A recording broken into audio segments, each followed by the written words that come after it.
ನಾಮದಲ್ಲಿ ವಂದಿಸ್ತಾ, ತಂದೆಯ ದೇವರ ಒಂದು ಮಹಾಕೃಪೆ, ಒಂದು ಕರುಣೆಯಿಂದ ಈ ಒಂದು ದಿನ ಬೆಳಗಿನಿಂದ ಸಂಜೆವರೆಗೂ ನಮ್ಮನ್ನ ಕಾದು ಕಾಪಾಡಿ, ಸಂಜೆ ವೇಳೆಯಲ್ಲಿ ಅವರ ವಾಕ್ಯದ ಸ್ಮರಣೆಯನ್ನು ಮಾಡಿ ಅವ್ರಿಗೆ ಮೆಚ್ಚುಗೆಯನ್ನು ಕೊಡುವಂತ ಒಂದು ಸುಮಧುರವಾದಂತ ಅವಕಾಶನ ತಂದೆಯ ದೇವರು ಏರ್ಪಾಟ್ ಮಾಡಿದ್ದಕ್ಕೆ ಮಗನ ಮುಖಾಂತರ ತಂದೆಯ ದೇವರಿಗೆ ಮಹಿಮೆನ ಅರ್ಪಿಸುವಂತರಾಗಿರೋಣ. ಸೋದರ ಮತ್ತು ಸೋದರರೇ, ಒಂದು ಪ್ರಾರ್ಥನಾ ಪೂರ್ವಕವಾಗಿ ಒಂದು ಕೂಟ ನಾವು ಆರಂಭ ಮಾಡೋಣ. ನಮ್ಮನ್ನ ಪ್ರಾರ್ಥನೆ ನಡೆಸಬೇಕಾಗಿ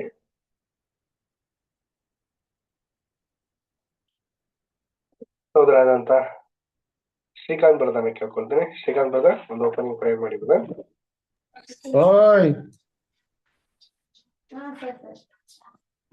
ಬ್ರದರ್ ಪ್ರಾರ್ಥನೆ ಮಾಡ್ತೀನಿ ಬ್ರದರ್.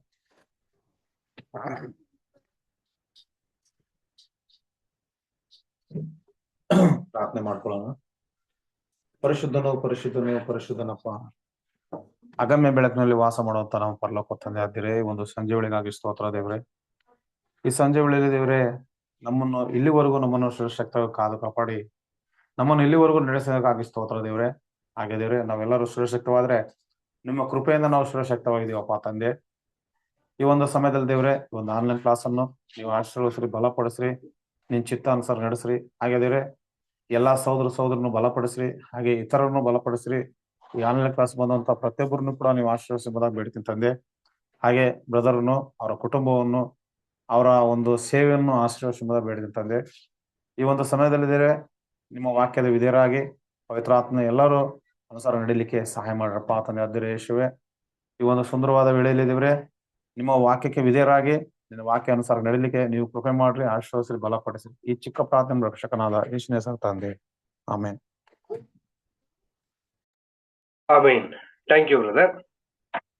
ಪ್ರೀತಿಯ ಸಹೋದರ ಮತ್ತು ಸಹೋದರಿಯರೇ, ಈ ದಿನ ಲೈಫ್ ಆಫ್ ಕ್ರೈಸ್ಟ್ ಭಾಗ 2 ಪೇಜ್ ನಂಬರ್ 156, ಅದರಿಂದ ಒಂದು ಹಿಂದಿನ ಒಂದು ಭಾಗನೂ ಕೂಡ ನಾವು ನೋಡುವಂತರಾಗಿರೋಣ. ಮೊದಲನೇದಾಗಿ ಪ್ರಿಯರೇ, ಈ ಒಂದು ಆಹಾರದ ಕುರಿತಾದಂತ ಒಂದು ಪಾಠನ ನಾವು ಕಳೆದ ವಾರ ನಾವು ನೋಡಿದ್ವಿ.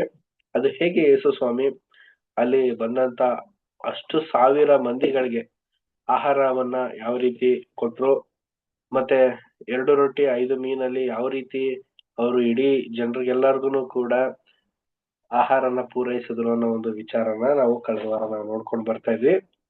ಈಗ ರೊಟ್ಟಿನ ಹಿಡಿದು ಅದನ್ನ ಪ್ರಾರ್ಥನೆ ಪೂರ್ವಕವಾಗಿ ಆಶೀರ್ವಾದ ಮಾಡಿ, ಅದಾದ ನಂತರ ಯಾವ ರೀತಿ ನಡೆದಿದ್ದು ಒಂದು ಘಟನೆನ ನಾವು ಮತ್ತೊಮ್ಮೆ ಓದುವಂತವರಾಗಿರೋಣ.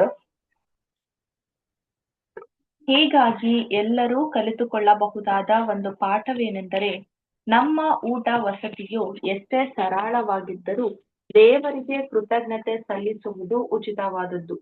ನಾವು ಅಪೇಕ್ಷಿಸುವುದೇನೆಂದರೆ, ಈ ಪತ್ರಿಕೆಯ ಓದುಗರು ತಮ್ಮ ಕುಟುಂಬದ ಜೊತೆಯಲ್ಲಿರುವಾಗ ಕುಟುಂಬದ ಆಗು ಹೋಗುಗಳಲ್ಲಿ ಸೂಕ್ತವಾದ ಅಧಿಕಾರ ಹೊಂದಿರುವ ಪರ್ಯಂತರ ತಮಗೆ ಸಾಧ್ಯವಾದಷ್ಟರ ಮಟ್ಟಿಗೆ ಕೃತಜ್ಞತೆ ಸಲ್ಲಿಸುವ ಈ ಸವಲತ್ತಿನ ಬಗ್ಗೆ ಅಲಕ್ಷ್ಯ ಇರಬಾರದೆಂಬುದೇ. ವಾಸ್ತವದಲ್ಲಿ ಒಬ್ಬ ಅಪರಿಚಿತನಿಗೆ ಅಥವಾ ಸಂದರ್ಶಕನಿಗೆ ಕುಟುಂಬದ ಪದ್ಧತಿಯಲ್ಲಿ ಅಡ್ಡ ಬರುವುದು ಅಯುಕ್ತವಾಗಿರುವುದು.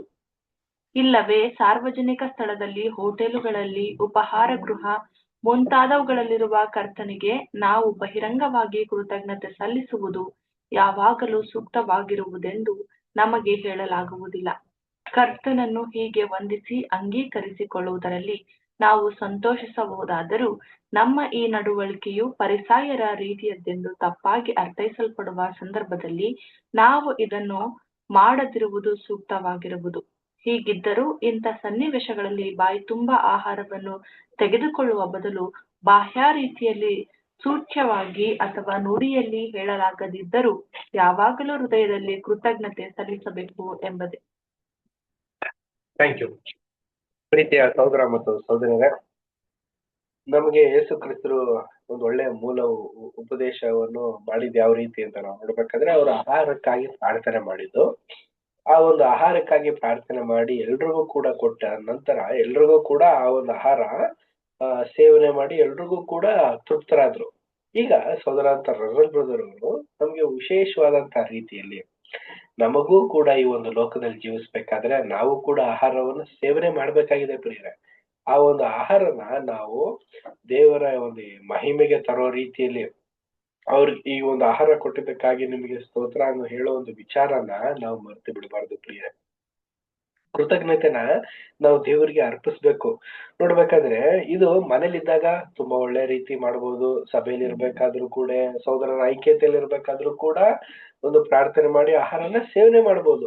ಅದೇ ಹೊರಗಡೆ ಬೇರೆ ಕೆಲಸದಲ್ಲೇ ಆಗ್ಲಿ, ಮತ್ತೆ ನಾವು ನೋಡ್ಬೇಕಾದ್ರೆ ಪ್ರಿಯರೇ ಹೋಟೆಲ್ಸ್ ಗಳಲ್ಲೇ ಆಗ್ಲಿ, ಬೇರೆ ಎಲ್ಲಾದ್ರೂ ಹೋದಾಗ ನಾವು ಆಹಾರಗಳನ್ನ ಸ್ನಾಕ್ಸ್ ಏನಾದ್ರೂ ಸೇವನೆ ಮಾಡ್ಬೇಕಾದ್ರೆ ಪ್ರಾರ್ಥನೆ ಮಾಡೋದಕ್ಕೆ ತುಂಬಾ ಕಷ್ಟ ಆಗುತ್ತೆ, ಮುಜುಗರ ಆಗುತ್ತೆ.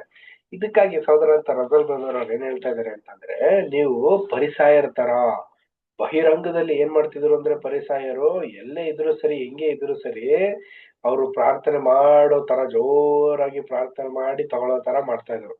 ಈ ರೀತಿ ಮಾಡೋದು ಅವಶ್ಯಕತೆನೇ ಇಲ್ಲ.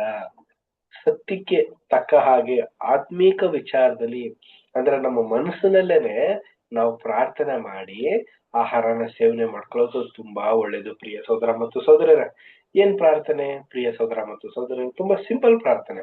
ತಂದೆ, ಈ ಒಂದು ಆಹಾರನ ಕೊಟ್ಟಕ್ಕಾಗಿ ಸ್ತೋತ್ರ, ಥ್ಯಾಂಕ್ ಯು. ಈ ಒಂದು ಮಾತಿನ ಮುಖಾಂತರನಾದ್ರೂ ನಾವು ದೇವರಿಗೆ ಮಹಿಮೆನ ತರಬೇಕು ಪ್ರಿಯ ಸಹೋದರ ಮತ್ತು ಸಹೋದರರ. ಯೇಸು ಕ್ರಿಸ್ತನಿಗೂ ಕೂಡ ಇದೊಂದು ಮಹಿಮೆನೆ. ಏನಕ್ಕಂದ್ರೆ ತಂದೆ ದೇವರಲ್ಲಿ ಯೇಸು ಕ್ರಿಸ್ತ ಏನ್ ಮಾಡಿದ್ರು ಅಂತಂದ್ರೆ, ತಂದೆ ಈ ಒಂದು ಆಹಾರನ ಆಶೀರ್ವದಿಸಿ ಅಂತ ಅಂದ್ಬಿಟ್ಟು ಕೇಳ್ಕೊಂಡ್ರು. ಅದೇ ಪ್ರಕಾರ ನಾವು ಸೇವನೆ ಮಾಡುವಂತ ಎಲ್ಲಾ ಆಹಾರಗಳನ್ನು ಕೂಡ ನಾವು ಏನೇ ತಗೊಂಡ್ರು ಕೂಡ, ಈಚ್ ಅಂಡ್ ಎವ್ರಿಥಿಂಗ್, ಏನೇ ಒಂದು ವಸ್ತುನೇ ಆಗ್ಲಿ, ಏನೇ ಒಂದು ಇರ್ಲಿ, ಏನೇ ಒಂದು ಮೆಡಿಸಿನ್ಸ್ ಆಗ್ಲಿ, ವಾಟ್ ಎವರ್ ಇಟ್, ಏನೇ ತಗೋಬೇಕಾದ್ರೂ ನಾವೊಂದು ಪ್ರಾರ್ಥನೆ ಮಾಡಿ ಅದನ್ನ ತಕೊಂಡು ಸೇವನೆ ಮಾಡಿ ಏನೇ ಒಂದು ರೀತಿ ಮಾಡಿದ್ರು ಕೂಡ ತುಂಬಾ ತುಂಬಾ ಅನುಕೂಲ ನಮಗೇನೆ ಪ್ರಿಯ ಸಹೋದರ ಮತ್ತು ಸಹೋದರರು. ನೆಕ್ಸ್ಟ್ ಪ್ಯಾರ ರೀಡ್ ಮಾಡೋಣ. Next para Navita sister read ಮಾಡ್ತೀರಾ? Okay brother. ಶಿಷ್ಯರು ಅದನ್ನು ಜನರಿಗೆ ಕೊಟ್ಟರು. Correct sister. ಕರ್ತನು ರೊಟ್ಟಿಯನ್ನು ಮುರಿದು ತನ್ನ ಶಿಷ್ಯರಿಗೆ ಹಂಚಿಕೊಡುತ್ತಿದ್ದಂತೆ ಅವರು ಪ್ರತಿಯಾಗಿ ಅದನ್ನು ಜನರ ಗುಂಪಿಗೆ ಕೊಡುತ್ತಿದ್ದಾರೆಂದು ಬೇರೊಂದು ವಿವರಣೆಯು ನಮಗೆ ತೋರಿಸಿಕೊಡುವುದು. ಈ ಸಂಗತಿಯನ್ನು ಹೀಗೆ ಏರ್ಪಡಿಸುವಲ್ಲಿ ನಮ್ಮ ಕರ್ತನಲ್ಲಿ ಎಂಥ ಔದಾರ್ಯವಿತ್ತು! ಈ ಅದ್ಭುತ ಶಕ್ತಿಗೆ ಶಿಷ್ಯರು ಹೀಗೆ ಉತ್ತಮವಾದ ಸಾಕ್ಷಿಗಳಾಗಿದ್ದುದಲ್ಲದೆ, ಜನರು ಹೆಚ್ಚು ಕಡಿಮೆ ಶಿಷ್ಯರ ಒಡನಾಟದಲ್ಲಿರುತ್ತಿದ್ದು, ಮುಂದೆ ಪಂಚಶತಮ ದಿನದ ನಂತರ ಶಿಷ್ಯರು ಕರ್ತನ ಪ್ರತಿನಿಧಿಗಳಾಗಿ ಅವರಲ್ಲಿ ಅನೇಕರನ್ನು ಭೇಟಿ ಮಾಡಿ ಪರಲೋಕದ ರೊಟ್ಟಿಯನ್ನು ತಂದುಕೊಟ್ಟಿದ್ದರು. ಈಗಲೂ ಇದು ಹೀಗೇ ಇರುವುದು. ಕಾರಣ ಕರ್ತನು ತನ್ನವರನ್ನು ಕಂಡುಕೊಂಡು ಅವರನ್ನು ಪೋಷಿಸಿ ಬಲಪಡಿಸುವನು, ಏಕೆಂದರೆ ತನ್ನವರು ಯಾರೆಂಬುದನ್ನು ಕರ್ತನು ತಿಳಿದಿದ್ದಾನೆಂತಲೂ. 2 ತಿಮೋಥೆಯ 2ನೇ ಅಧ್ಯಾಯ 19ನೇ ವಚನ. ಹಸಿದವರಾದ ಜನಸಮೂಹಕ್ಕೆ ಪ್ರಸ್ತುತ ಸತ್ಯವನ್ನು ಕೊಂಡು ತರಲು ಕರ್ತನು ಎಂದೂ ನಮ್ಮನ್ನು ಅವಲಂಬಿಸಿರುವುದಿಲ್ಲ, ಆದರೆ ಅದು ನಮ್ಮ ಪ್ರಯೋಜನಕ್ಕಾಗಿಯೇ ಆತನೊಡನೆ ಜೊತೆಕೆಲಸದವರಾಗುವ ಸೌಭಾಗ್ಯವನ್ನು ನಮಗೆ ನೀಡಿರುವನು. ಇದನ್ನು ನಾವು ಹೇಗೆ ಪ್ರಶಂಸೆ ಮಾಡಬೇಕು?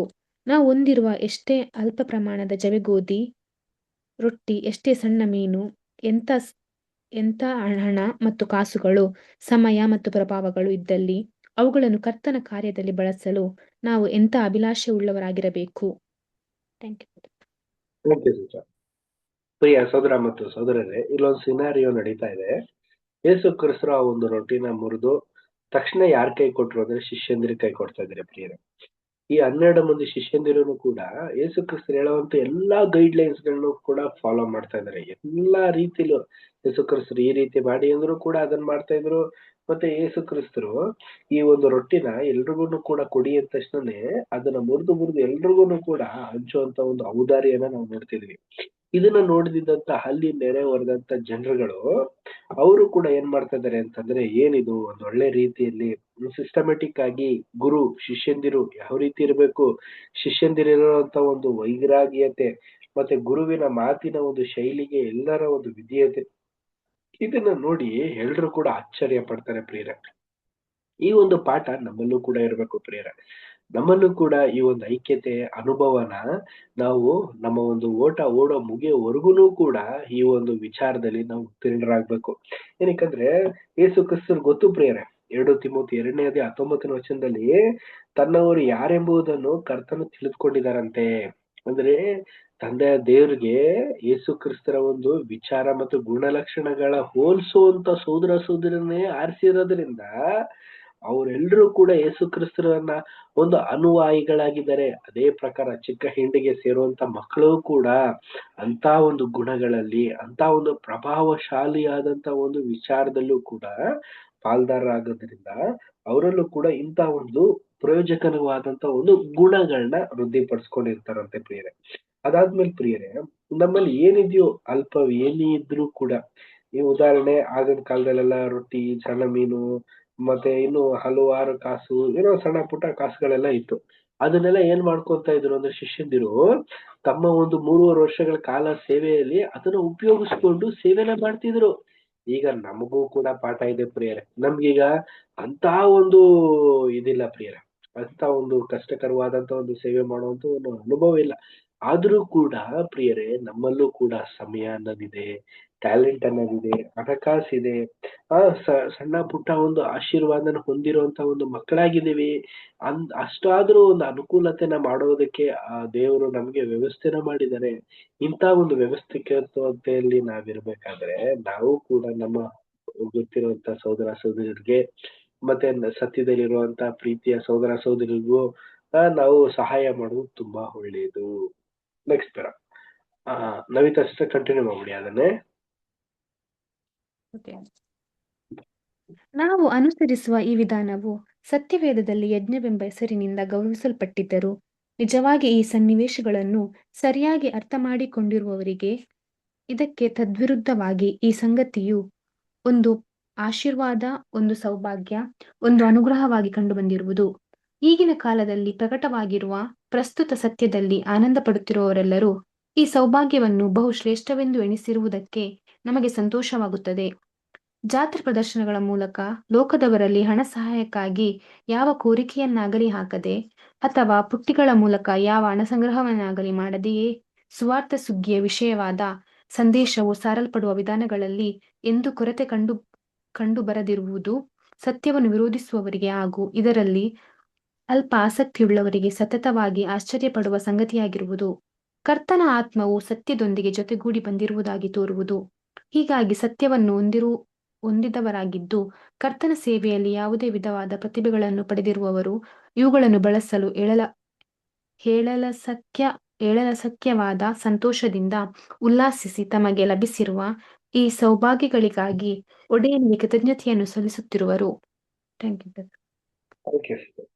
ಪ್ರಿಯ ಸಹೋದರ ಮತ್ತು ಸಹೋದರರೇ, ಈ ಒಂದು ಸತ್ಯವೇದದಲ್ಲಿ ಹಲವಾರು ರೀತಿಯಲ್ಲೂ ಕೂಡ ನಮ್ಗೆ ಸಹಾಯನ ದೇವರು ಮಾಡಿದಾರಂತೆ. ಯಾವ ರೀತಿ ಪ್ರಿಯ ಸಹೋದರ ಮತ್ತು ಸಹೋದರಿಯರೇ, ಈ ಒಂದು ಲೋಕದಲ್ಲಿ ಜೀವಿಸೋದಕ್ಕೆ ಒಂದು ಜ್ಞಾನನ ಸತ್ಯವೇದ ನಮ್ಗೆ ಉಪದೇಶ ಮಾಡ್ತಿದೆ. ಮತ್ತೆ ಈ ಒಂದು ಸತ್ಯದಲ್ಲಿ ಒಂದೊಳ್ಳೆ ರೀತಿಯ ಒಂದು ವಿಶೇಷವಾದಂತ ರೀತಿಯ ಮಕ್ಕಳಾಗಿ ನಾವು ಬಿಂಬಿಸೋದಕ್ಕೆ ಅಂತ ಬೇಕಾಗಿರುವಂತ ಒಂದು ಗುಣಲಕ್ಷಣಗಳನ್ನ ನಮ್ಗೆ ಇಲ್ಲಿ ವೃದ್ಧಿಪಡಿಸ್ತಾ ಇದೆ. ಪ್ರಿಯ ಸಹೋದರ ಮತ್ತು ಸಹೋದರರೇ, ಅಂತ ಒಂದು ಓದುಗಾರರಾಗಿ ಓದಿ ಒಂದೊಳ್ಳೆ ಡಿಗ್ರಿ ಮಾಡಿರುವಂತ ಹಲವಾರು ವ್ಯಕ್ತಿಗಳಿದ್ದಾರೆ. ಆದ್ರೆ ಅವರಲ್ಲಿ ಇರ್ಬೇಕಾಗಿರುವಂತ ಒಂದು ಗುಣಗಳನ್ನ ದೇವರು ನಮ್ಮಲ್ಲಿ ವೃದ್ಧಿಪಡಿಸ್ತಾ ಇದ್ದಾರೆ. ಪ್ರಿಯ ಸಹೋದರ ಮತ್ತು ಸಹೋದರರೇ, ಇಂಥ ಒಂದು ಗುಣ, ಇಂಥ ಒಂದು ವಿಶೇಷವಾದಂತ ಔದಾರ್ಯ ಮತ್ತೆ ಇಂಥ ಒಂದು ಲಕ್ಷಣಗಳು ಯಾವ್ದ್ರಲ್ಲಿ ಸಿಗಕ್ ಸಾಧ್ಯ ಅಂದ್ರೆ ವಿಧೇಯತೆಯಲ್ಲೇ ಸಿಗೋದಕ್ ಸಾಧ್ಯ ರೀ. ಈಗ ಗುರುವಿಗೆ ತಕ್ಕ ಶಿಷ್ಯಂದಿರಾಗಿರೋಂತ ಈ 12 ಜನ ಅಪೊಸ್ತಲರು ಕೂಡ ಅವರಲ್ಲಿದ್ದಂತ ಒಂದು ಕೊರತೆಗಳು ಹಲವಾರು ಇದ್ರೂ ಕೂಡ ಆ ಒಂದು ಕೊರತೆಗಳನ್ನೆಲ್ಲ ಅವರು ಬಿಂಬಿಸ್ತೆ ಅವರಲ್ಲಿರುವಂತ ಒಂದು ಸತ್ಯ ವಾಕ್ಯಗಳನ್ನ ದೇವರ ಒಂದು ವಿಶೇಷವಾದಂತ ಒಂದು ಕೆಲಸ ಕಾರ್ಯಕ್ಕೆ ಅವರು ಉಪಯೋಗಿಸಿ ಯೇಸು ಕ್ರಿಸ್ತರಿಗೆ ಮೆಚ್ಚುಗೆಯನ್ನ ತಂದ್ಕೊಂಡ್ರು. ಅದೇ ತರಾನೇ ಪ್ರಿಯರೇ, ನಮ್ಮಲ್ಲೂ ಹಲವಾರು ರೀತಿಯ ಒಂದು ಸೇವೆಯ ಒಂದು ವಿಧಾನಗಳಿದೆ. ಈ ಒಂದು ಸೇವೆ ವಿಧಾನಗಳಲ್ಲಿ ಯಾವುದು ನಮಗೆ ಸೂಕ್ತವಾಗಿದೆ ಅನ್ನೋದನ್ನ ನಾವು ತಿಳ್ಕೊಂಡು ನಾವು ಕೂಡ ಅಪೊಸ್ತಲರು ಯಾವ ರೀತಿ ನಡೆದು ಹೋದ್ರು, ಅವರಲ್ಲಿ ಏನಿತ್ತು ಆ ಒಂದು ಗುಣ ಇದರಲ್ಲಿ ಹೆಂಗೆ ಬಿಂಬಿಸ್ಕೊಂಡು ಹೋದ್ರು, ಅದೇ ಪ್ರಕಾರ ನಮ್ಮ ಒಂದು ಗುಣಗಳಲ್ಲೂ ಕೂಡ ಒಂದು ಸಂತೋಷದಿಂದ, ಉಲ್ಲಾಸದಿಂದ, ಲಾಭದಾಯಕವಾದಂತ ರೀತಿಯಲ್ಲಿ ನಾವು ಕರ್ತರಿಗೆ ಸಲ್ಲಿಸೋದಕ್ಕೆ ಪ್ರಯತ್ನವನ್ನ ಪಡುವಂತವರಾಗಿಲ್ಲ. Next para Divya sister read ಮಾಡ್ತೀರಾ? ಓಕೆ. ಅವರೆಲ್ಲರೂ ಊಟ ಮಾಡಿ ತೃಪ್ತರಾದರು. ಕರ್ತನು ಒದಗಿಸಿದ್ದುದು ರುಚಿಕರವಾದ ಆಹಾರವು ಮಾತ್ರವಾಗಿರದೆ ತೃಪ್ತಿ ನೀಡುವಂತದ್ದಾಗಿಯೂ ಇದ್ದು ಎಲ್ಲರೂ ಅದನ್ನು ಹೇರಳವಾಗಿ ಪಡೆದಿದ್ದರು. ಹೀಗಿದ್ದರೂ ನಾವು ವಿವೇಚನಾಪೂರ್ಣರಾಗಿ ಭಾವಿಸಿಕೊಳ್ಳಬಹುದೆಂದರೆ ಮಸಾಲ ಪದಾರ್ಥ, ಸಾಂಬಾರು, ಗೊಜ್ಜು ಹಾಗೂ ಕೆಡದ ಆಹಾರ, ಸಿಹಿ ತಿಂಡಿ ಮುಂತಾದವುಗಳನ್ನು ಧಾರಾಳವಾಗಿ ತಿನ್ನುವಂತೆ ಜವೆಗೋಧಿಯ ರೊಟ್ಟಿ ಮತ್ತು ಒಣಮೀನಿನಿಂದ ಕೂಡಿದ ಊಟವನ್ನು ತಿನ್ನಲಾಗದು. ಬಹುಶಃ ನಮ್ಮ ಸಹಜ ಗುಣವು ನಮ್ಮನ್ನು ಹೆಚ್ಚು ವಿವೇಕಪೂರ್ವಕವಾಗಿ ವರ್ತಿಸುವಂತೆ ಮಾಡಿ ನಮ್ಮ ಜೀವಿತ ಸಾಗಿಸುವುದಕ್ಕೆ ಸಾಧಾರಣವಾದ ಆಹಾರ ಕ್ರಮವನ್ನು ಅನುಸರಿಸಿದ್ದೇ ಆದರೆ ನಮಗೆ ಸೂಕ್ತವಾದ ಆಹಾರ ಸೇವನೆ ವಿಷಯವಾಗಿ ನಾವು ತಿಳ್ಕೊಂಡವರಾಗಿ ಕೇವಲ ಹಸಿವನ್ನು ಸೂಕ್ತವಾಗಿ ತೀರಿಸಿಕೊಳ್ಳುವುದನ್ನು ಬಿಟ್ಟು ಅದಕ್ಕಿಂತಲೂ ಅತಿಯಾಗಿ ಸೇವಿಸುವುದನ್ನು ಆಶಿಸಿ ಆಹಾರವನ್ನು ದುರುಪಯೋಗ ಮಾಡದವರಾಗುತ್ತೇವೆ. Thank you brother. Thank you sister. ಪ್ರಿಯ ಸಹೋದರ ಮತ್ತು ಸಹೋದರರೇ, ಇನ್ನೊಂದು ಈ ಹೊಸದಾದಂತ ಒಂದು ಪಾಠ ನಾವು ನೋಡ್ತಾ ಇದೀವಿ. ಅವರೆಲ್ಲರೂ ಕೂಡ ಊಟ ಮಾಡಿ ತೃಪ್ತರಾದರಂತೆ. ಏನು ಯೇಸು ಕ್ರಿಸ್ತರು ಏನು 20 ತರ ಅಡಿಗೆನ ಮಾಡಿ ಕೊಟ್ರ ಶಿಷ್ಯಂದಿರ ಕೈಯಲ್ಲಿ? ಶಿಷ್ಯಂದಿರೆಲ್ಲರೂ ಕೂಡ ಮದುವೆ ಊಟ ತರ ಬಡಿಸ್ಬಿಟ್ರ ಅಂದ್ರೆ ಇಲ್ಲ ರೀ. ಅವ್ರಿಗಿದ್ದಿದ್ದೆ ಎರಡೇ ಆಪ್ಷನ್, ಒಂದು ರೊಟ್ಟಿ, ಒಂದು ಮೀನು. ಇದನ್ನ ತಿಂದು ಏನಾಗಿದ್ದಾರೆ ಅಂದ್ರೆ ತೃಪ್ತರಾಗಿದ್ದಾರೆ ಅಂತೆ, ಸಂತೋಷ ಭರಿತರಾಗಿದ್ದಾರೆ. ಒಳ್ಳೆ ಆಹಾರನ ಸೇವನೆ ಮಾಡಿದೀನಿ, ನನಗೆ ಒಳ್ಳೆ ಸಂತೋಷ ಆಗಿದೆ ಅನ್ನೋ ಒಂದು ಮನಪೂರ್ವಕವಾದಂತ ಒಂದು ವಿಚಾರನ ಅವರಲ್ಲಿ ನೋಡಿದ್ದಾರೆ ಅಂತ ಯೇಸು ಕ್ರಿಸ್ತರು. ನೋಡಿ, ಇಷ್ಟೆಲ್ಲ ನಾವು ನೋಡ್ಬೇಕಾದ್ರೆ ಆದ್ರೆ ನಾವೇನ್ ಮಾಡ್ತಾ ಇದೀವಿ ಅನ್ನೋದನ್ನ ನಮ್ಗೆ ಇಲ್ಲಿ ಪಾಠ ಹೇಳ್ತಾ ಇದಾರೆ ನೋಡಿ ಸಹೋದರ ರಜಲ್ ಬದರ್ ಅವರು. ನಾವೆಲ್ಲ ಏನಾದ್ರೂ ಆಹಾರಕ್ಕೆ ಕೂತ್ಕೊಂಡ್ರೆ ಮಸಾಲಾ ಪದಾರ್ಥ ಅಂತೆ, ಸಾಂಬಾರು ಅಂತೆ, ಗೊಜ್ಜಂತೆ, ಉಪ್ಪಿನಕಾಯಿ ಅಂತೆ, ಏನೇನೆಲ್ಲಾ ಎಲ್ಲಾ ಹಾಕೊಂಡು ಎಲ್ಲಾ ತಿನ್ಬಿಡ್ತೀವಿ. ತಿಂದ್ರು ಕೂಡ ನಮ್ಗೆ ತೃಪ್ತರಾಗತ್ತಾ? ಇಲ್ಲ. ಅಯ್ಯೋ ಇದಿರ್ಬೇಕಾಗಿತ್ತು, ಇಲ್ಲ ಅದಿರ್ಬೇಕಾಗಿತ್ತು ಅಂತ ಅನ್ಬಿಟ್ಟು ನಾವು ಮಾತಾಡ್ತೀವಿ ಪ್ರಿಯ ಸಹೋದರ ಮತ್ತು ಸಹೋದರಿ. ಇಷ್ಟನ್ನೆಲ್ಲ ತಿಂದ್ರು ಕೂಡ ನಮ್ಗೆ ತೃಪ್ತತೆ ಅನ್ನೋದಿದೆಯಾ? ಈಗಿನ ಕಾಲದಲ್ಲಿ ಇಲ್ಲ. ಏನಾಗಿದೆ ಅಂದ್ರೆ ಸ್ವಾರ್ಥತೆ ಜಾಸ್ತಿ ಆಗಿದೆ. ಸಹೋದರರೇ, ನಮ್ಗೆ ಇಲ್ಲಿ ಏನ್ ಹೇಳ್ತಾ ಇದಾರೆ ಅಂತಂದ್ರೆ, ಮೂಲವಾಗಿ ನಮ್ ಜೀವಿತಕ್ಕೆ ಬೇಕಾಗಿರೋದು ಏನಂದ್ರೆ ಸಾಧಾರಣವಾದಂತ ಆಹಾರನ ಸೇವನೆ ಮಾಡುವಂತ ಒಂದು ಆಲೋಚನೆ ಮತ್ತೆ ಯೋಗ್ಯವಾದಂತ ಒಂದು ಮನಸ್ಥಿತಿನ ನಾವು ಮಾಡ್ಕೋಬೇಕು. ಇಲ್ಲ ನಮಗೆ ಅಂತದ್ ಬೇಕು, ಇಂಥದ್ ಬೇಕು, ನೋಡಿದ್ದೆಲ್ಲ ಬೇಕು, ಇದನ್ನೆಲ್ಲ ಬೇಕು ಅಂತ ಅನ್ಕೊಂಡು ನಾವೆಲ್ಲ ಸೇವನೆ ಮಾಡಿದ್ರೆ ಖಂಡಿತವಾಗ್ಲು ನಮ್ಮ ಒಂದು ದೇಹ ಬಲಹೀನತೆ ಆಗುತ್ತೆ ಹೊರತು ಬಲಭರಿತವಾಗಿರೋದಿಲ್ಲ. ಬಲಭರಿತವಾಗಿದ್ದು ದೇವರ ಒಂದು ಕೆಲಸ ಕಾರ್ಯ ಮಾಡ್ಬೇಕು ಅಂತಂದ್ರೆ ನಮ್ಮ ಒಂದು ಆಹಾರದ ಶೈಲಿ, ಆಹಾರದ ಒಂದು ಪದ್ಧತಿನ ನಾವು ಬದಲಾಯಿಸ್ಕೊಂಡು ಸೂಕ್ತವಾದಂತ ರೀತಿಯಲ್ಲಿ ನಾವು ನಡ್ಕೊಳ್ಳೋದು ತುಂಬಾ ಯೋಗ್ಯವಾದಂತ ಒಂದು ಕರ್ತವ್ಯ. ಕಂಟಿನ್ಯೂ ಮಾಡ್ಬಿಡಿ ಸಿಸ್ಟರ್, ಅದನ್ನೇ ದಿವ್ಯಾ ಸಿಸ್ಟರ್. Okay brother. ಆ ದೊಡ್ಡ ಗುಂಪು ಕೆಲವು ವಿಧದಲ್ಲಿ 1000 ವರ್ಷದ ಆಳ್ವಿಕೆಯ ಕಾಲದ ಲೋಕವನ್ನು ಚಿತ್ರಿಸುತ್ತದೆ. ಈಗ ವಿಶೇಷ ಶಿಷ್ಯರಾಗಿ ಕರ್ತನನ್ನು ಹಿಂಬಾಲಿಸುವವರು ಆಗ ಕರ್ತನು ಹೇರಳವಾಗಿ ಒದಗಿಸುವ ನಿತ್ಯ ಜೀವ ಕೊಡುವ ರೊಟ್ಟಿಯನ್ನು ಭೂಲೋಕದ ಸಮಸ್ತ ಕುಲಗಳಿಗೆ ಹಂಚುವ ಸೌಭಾಗ್ಯವನ್ನು ಪಡೆಯುವರು. ಅವರೆಲ್ಲರೂ ಸಂತೃಪ್ತರಾಗಿ ಪುನಶ್ಚೇತನ ಹೊಂದಿ ಬಲಗೊಳ್ಳುವರು. ಲೋಕವು ಈ ವಿಷಯದಲ್ಲಿ ಈಗ ಎಷ್ಟು ಕೊರತೆಯಲ್ಲಿರುವುದೆಂದು ನಾವು ಈಗ ಕಾಣುವಂತೆಯೇ ದೇವರು ಮಾಡಿರುವ ಸಮೃದ್ಧವಾದ ಏರ್ಪಾಡಿನ ವಿಷಯವಾಗಿ ಮತ್ತು ಅದನ್ನು ಪ್ರತಿಯೊಂದು ಸೃಷ್ಟಿಗೂ ಹಂಚುವ ಕಾರ್ಯದಲ್ಲಿ ನಮ್ಮ ವಿಮೋಚಕನ ಜೊತೆಯಲ್ಲಿ ಪಾಲನ್ನು ಹೊಂದುವ ವಿಷಯವಾಗಿ ತಿಳಿಯಲು ನಮ್ಮ ಹೃದಯವು ಹರ್ಷಿಸುತ್ತದೆ. ಅಲ್ಲಿ ಇಚ್ಛಿಸುವವರೆಲ್ಲರೂ ಜೀವಜಲವನ್ನು ಮತ್ತು ಜೀವದ ರೊಟ್ಟಿಯನ್ನು ತೃಪ್ತಿ ಪಡುವಷ್ಟು ತೆಗೆದುಕೊಳ್ಳುವರು. ಈ ಅದ್ಭುತ ಮಾಡಿದ ಮಾರನೆಯ ದಿನವೇ ನಮ್ಮ ಕರ್ತನು ಜೀವ ಕೊಡುವ ರೊಟ್ಟಿಯ ವಿಷಯವಾಗಿ ತನ್ನ ಉಪದೇಶವನ್ನು ನೀಡಿದ್ದನು. ಯೋಹಾನ 6ನೇ ಅಧ್ಯಾಯ ವಚನ 26-58. Thank you brother. Thank you sister. ಪ್ರಿಯ ಸಹೋದರ ಮತ್ತು ಸಹೋದರರೇ, ಈ ಒಂದು ಅದ್ಭುತ ನಡೆದಿರುವಂತ ಒಂದು ವಿಚಾರ ಏನಾಗಿದೆ ಅಂತಂದ್ರೆ ಒಂದು ಡಿವೈನ್ ಚಾರ್ಟ್ಗೆ ಹೋಲಿಕೆ ಆಗಿದೆ. ಅಂದ್ರೆ ಛಾಯೆ ಮತ್ತೆ ನಿಜ ಸ್ವರೂಪಕ್ಕೆ ಹೋಲಿಕೆ ಆಗಿದೆ. ಉದಾಹರಣೆ ನೋಡ್ಬೇಕಾದ್ರೆ ಪ್ರಿಯರೇ, ಯೇಸು ಕ್ರಿಸ್ತರು ತನ್ನಲ್ಲಿದ್ದಂತ ಒಂದು 2 ರೊಟ್ಟಿ ಮತ್ತೆ ಮೀನು, ಶಿಷ್ಯಂದಿರು ಮತ್ತೆ ಹಲವಾರು ಜನರು ಎಲ್ಲ ಆಹಾರಗಳನ್ನ ಕೊಟ್ರು. ಇದು ಛಾಯೆ. ನಿಜ ಸ್ವರೂಪ ಏನು ಪ್ರಿಯ ಸಹೋದರ ಮತ್ತು ಸಹೋದರರೇ? ಅಲ್ಲಿ ಒಬ್ಬ ನಿಂತಿದ್ರಲ್ಲ, ಕೂತಿದ್ರಲ್ಲ, ಗುಂಪಾಗಿದ್ರಲ್ಲ, ಆ ಜನರುಗಳೆಲ್ಲ ಯಾರಿಗೆ ಸೂಚನೆ ಅಂದ್ರೆ ಲೋಕಕ್ಕೆ ಸೂಚನೆ. ಈ 12 ಜನ ಅಪೊಸ್ತಲರುಗಳು ಅವ್ರಿಗೆಲ್ಲ ಆಹಾರಗಳನ್ನ ಸೇವನೆ ಮಾಡಿದ್ರಲ್ಲ, ಇದು ಯಾರಿಗೆ ಸೂಚನೆ ಪ್ರಿಯ ಸಹೋದರ ಮತ್ತು ಸಹೋದರರೇ? ಚಿಕ್ಕ ಹಿಂಡಿಗೆ ಸೂಚನೆ ಪ್ರಿಯರೇ. ಅದಾದ್ಮೇಲೆ ಯೇಸು ಕ್ರಿಸ್ತರು 2 ವಿಧವಾದಂತ ರೀತಿಯಲ್ಲಿ ಕೊಟ್ರಲ್ಲ ಆಹಾರಗಳನ್ನ, ಅದೇ ಯಾವ್ದಕ್ ಸೂಚನೆ ಅಂತ ನಾವು ನೋಡ್ಬೇಕಾದ್ರೆ ಪ್ರಿಯ ಸಹೋದರ ಮತ್ತು ಸಹೋದರರೇ, ಸತ್ಯವಾಕ್ಯ ಮತ್ತೆ ನಂಬಿಕೆಗೆ ಸೂಚನೆ. ನೋಡಿ, ಇದನ್ನ ಅನುಸರಿಸಿ ಈಗ ಯಾರು ಕಷ್ಟಪಟ್ಟು ಓಟ ಓಡಿ ಬಿರುದನ್ನ ಹೊಂದುವಂತ ಮಕ್ಕಳು ಮುಂದೆ ಬರುವಂತ ದಿನದಲ್ಲಿ ಕ್ರಿಸ್ತನ 1000 ವರ್ಷದಲ್ಲಿ ಎಲ್ರಿಗೂ ಪಾಠನ ಕೊಡುವಂತ, ಸತ್ಯನ ತಿಳಿಸುವಂತ ಒಂದು ವಿಶೇಷವಾದಂತ ಒಂದು ಅವಲಕ್ಷಣಗಳನ್ನ ನಾವು ನೋಡೋದಕ್ಕೆ ಸಾಧ್ಯ ಆಗಿರುತ್ತೆ ಎಂಬುದು ನಮ್ಗೆ ಇಲ್ಲಿ ಹೇಳ್ತಾ ಇದಾರೆ. ನೋಡಿ, ಇಷ್ಟೆಲ್ಲಾ ಪ್ರಾಮುಖ್ಯತೆ ಐಕ್ಯತೆ ಇರೋದು ರೊಟ್ಟಿಯ ಒಂದು ವಿಚಾರದಲ್ಲಿ. ಈ ರೊಟ್ಟಿ ಅಂತ ನಾವು ನೋಡ್ಬೇಕಾದ್ರೆ ಒಂದು ಸಾಧಾರಣವಾಗಿ ನಾವು ನೆನ್ಸೋದಲ್ಲ ರೀ. ಈ ರೊಟ್ಟಿಯ ಮಹತ್ವನ ನಾವು ತಿಳ್ಕೊಳ್ಳೋದು ತುಂಬಾ ಸೂಕ್ತ. ಈ ಒಂದು ರೊಟ್ಟಿ ಬಗ್ಗೆನೆ ಯೇಸು ಕ್ರಿಸ್ತರು ಏನ್ ಮಾಡಿದ್ದಾರೆ ಅಂದ್ರೆ, ಯೋಹಾನ 6:26-58 ವಚನದವರೆಗೂ ಕೂಡ ಡಿಸ್ಕಷನ್ ಮಾಡಿದ್ದಾರೆ. ಅದನ್ನ ನಾವು ಓದ್ಬಿಡೋಣ. ಬೈಬಲ್ ನಲ್ಲಿ ರೊಟ್ಟಿ ಬಗ್ಗೆ ಯಾವಂತ ಒಂದು ಮಾಹಿತಿನ ಕೊಟ್ಟಿದ್ದಾರೆ ಅಂತ. ಯೋಹಾನ 6:28 ವಚನದಿಂದ 58 ವಚನದವರೆಗೆ ಯಾರು ಓದ್ತೀರಾ? ಸರೋಜ ಸಿಸ್ಟರ್ ರೀಡ್ ಮಾಡ್ತೀರಾ? ಹಾ ಬ್ರದರ್, ಓದ್ತೀನಿ. ಹೌದು ಸಿಸ್ಟರ್.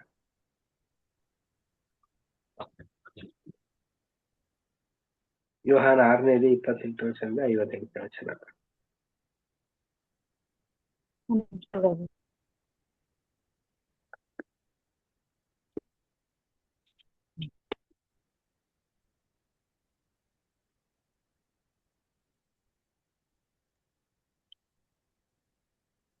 ಬ್ರದರ್,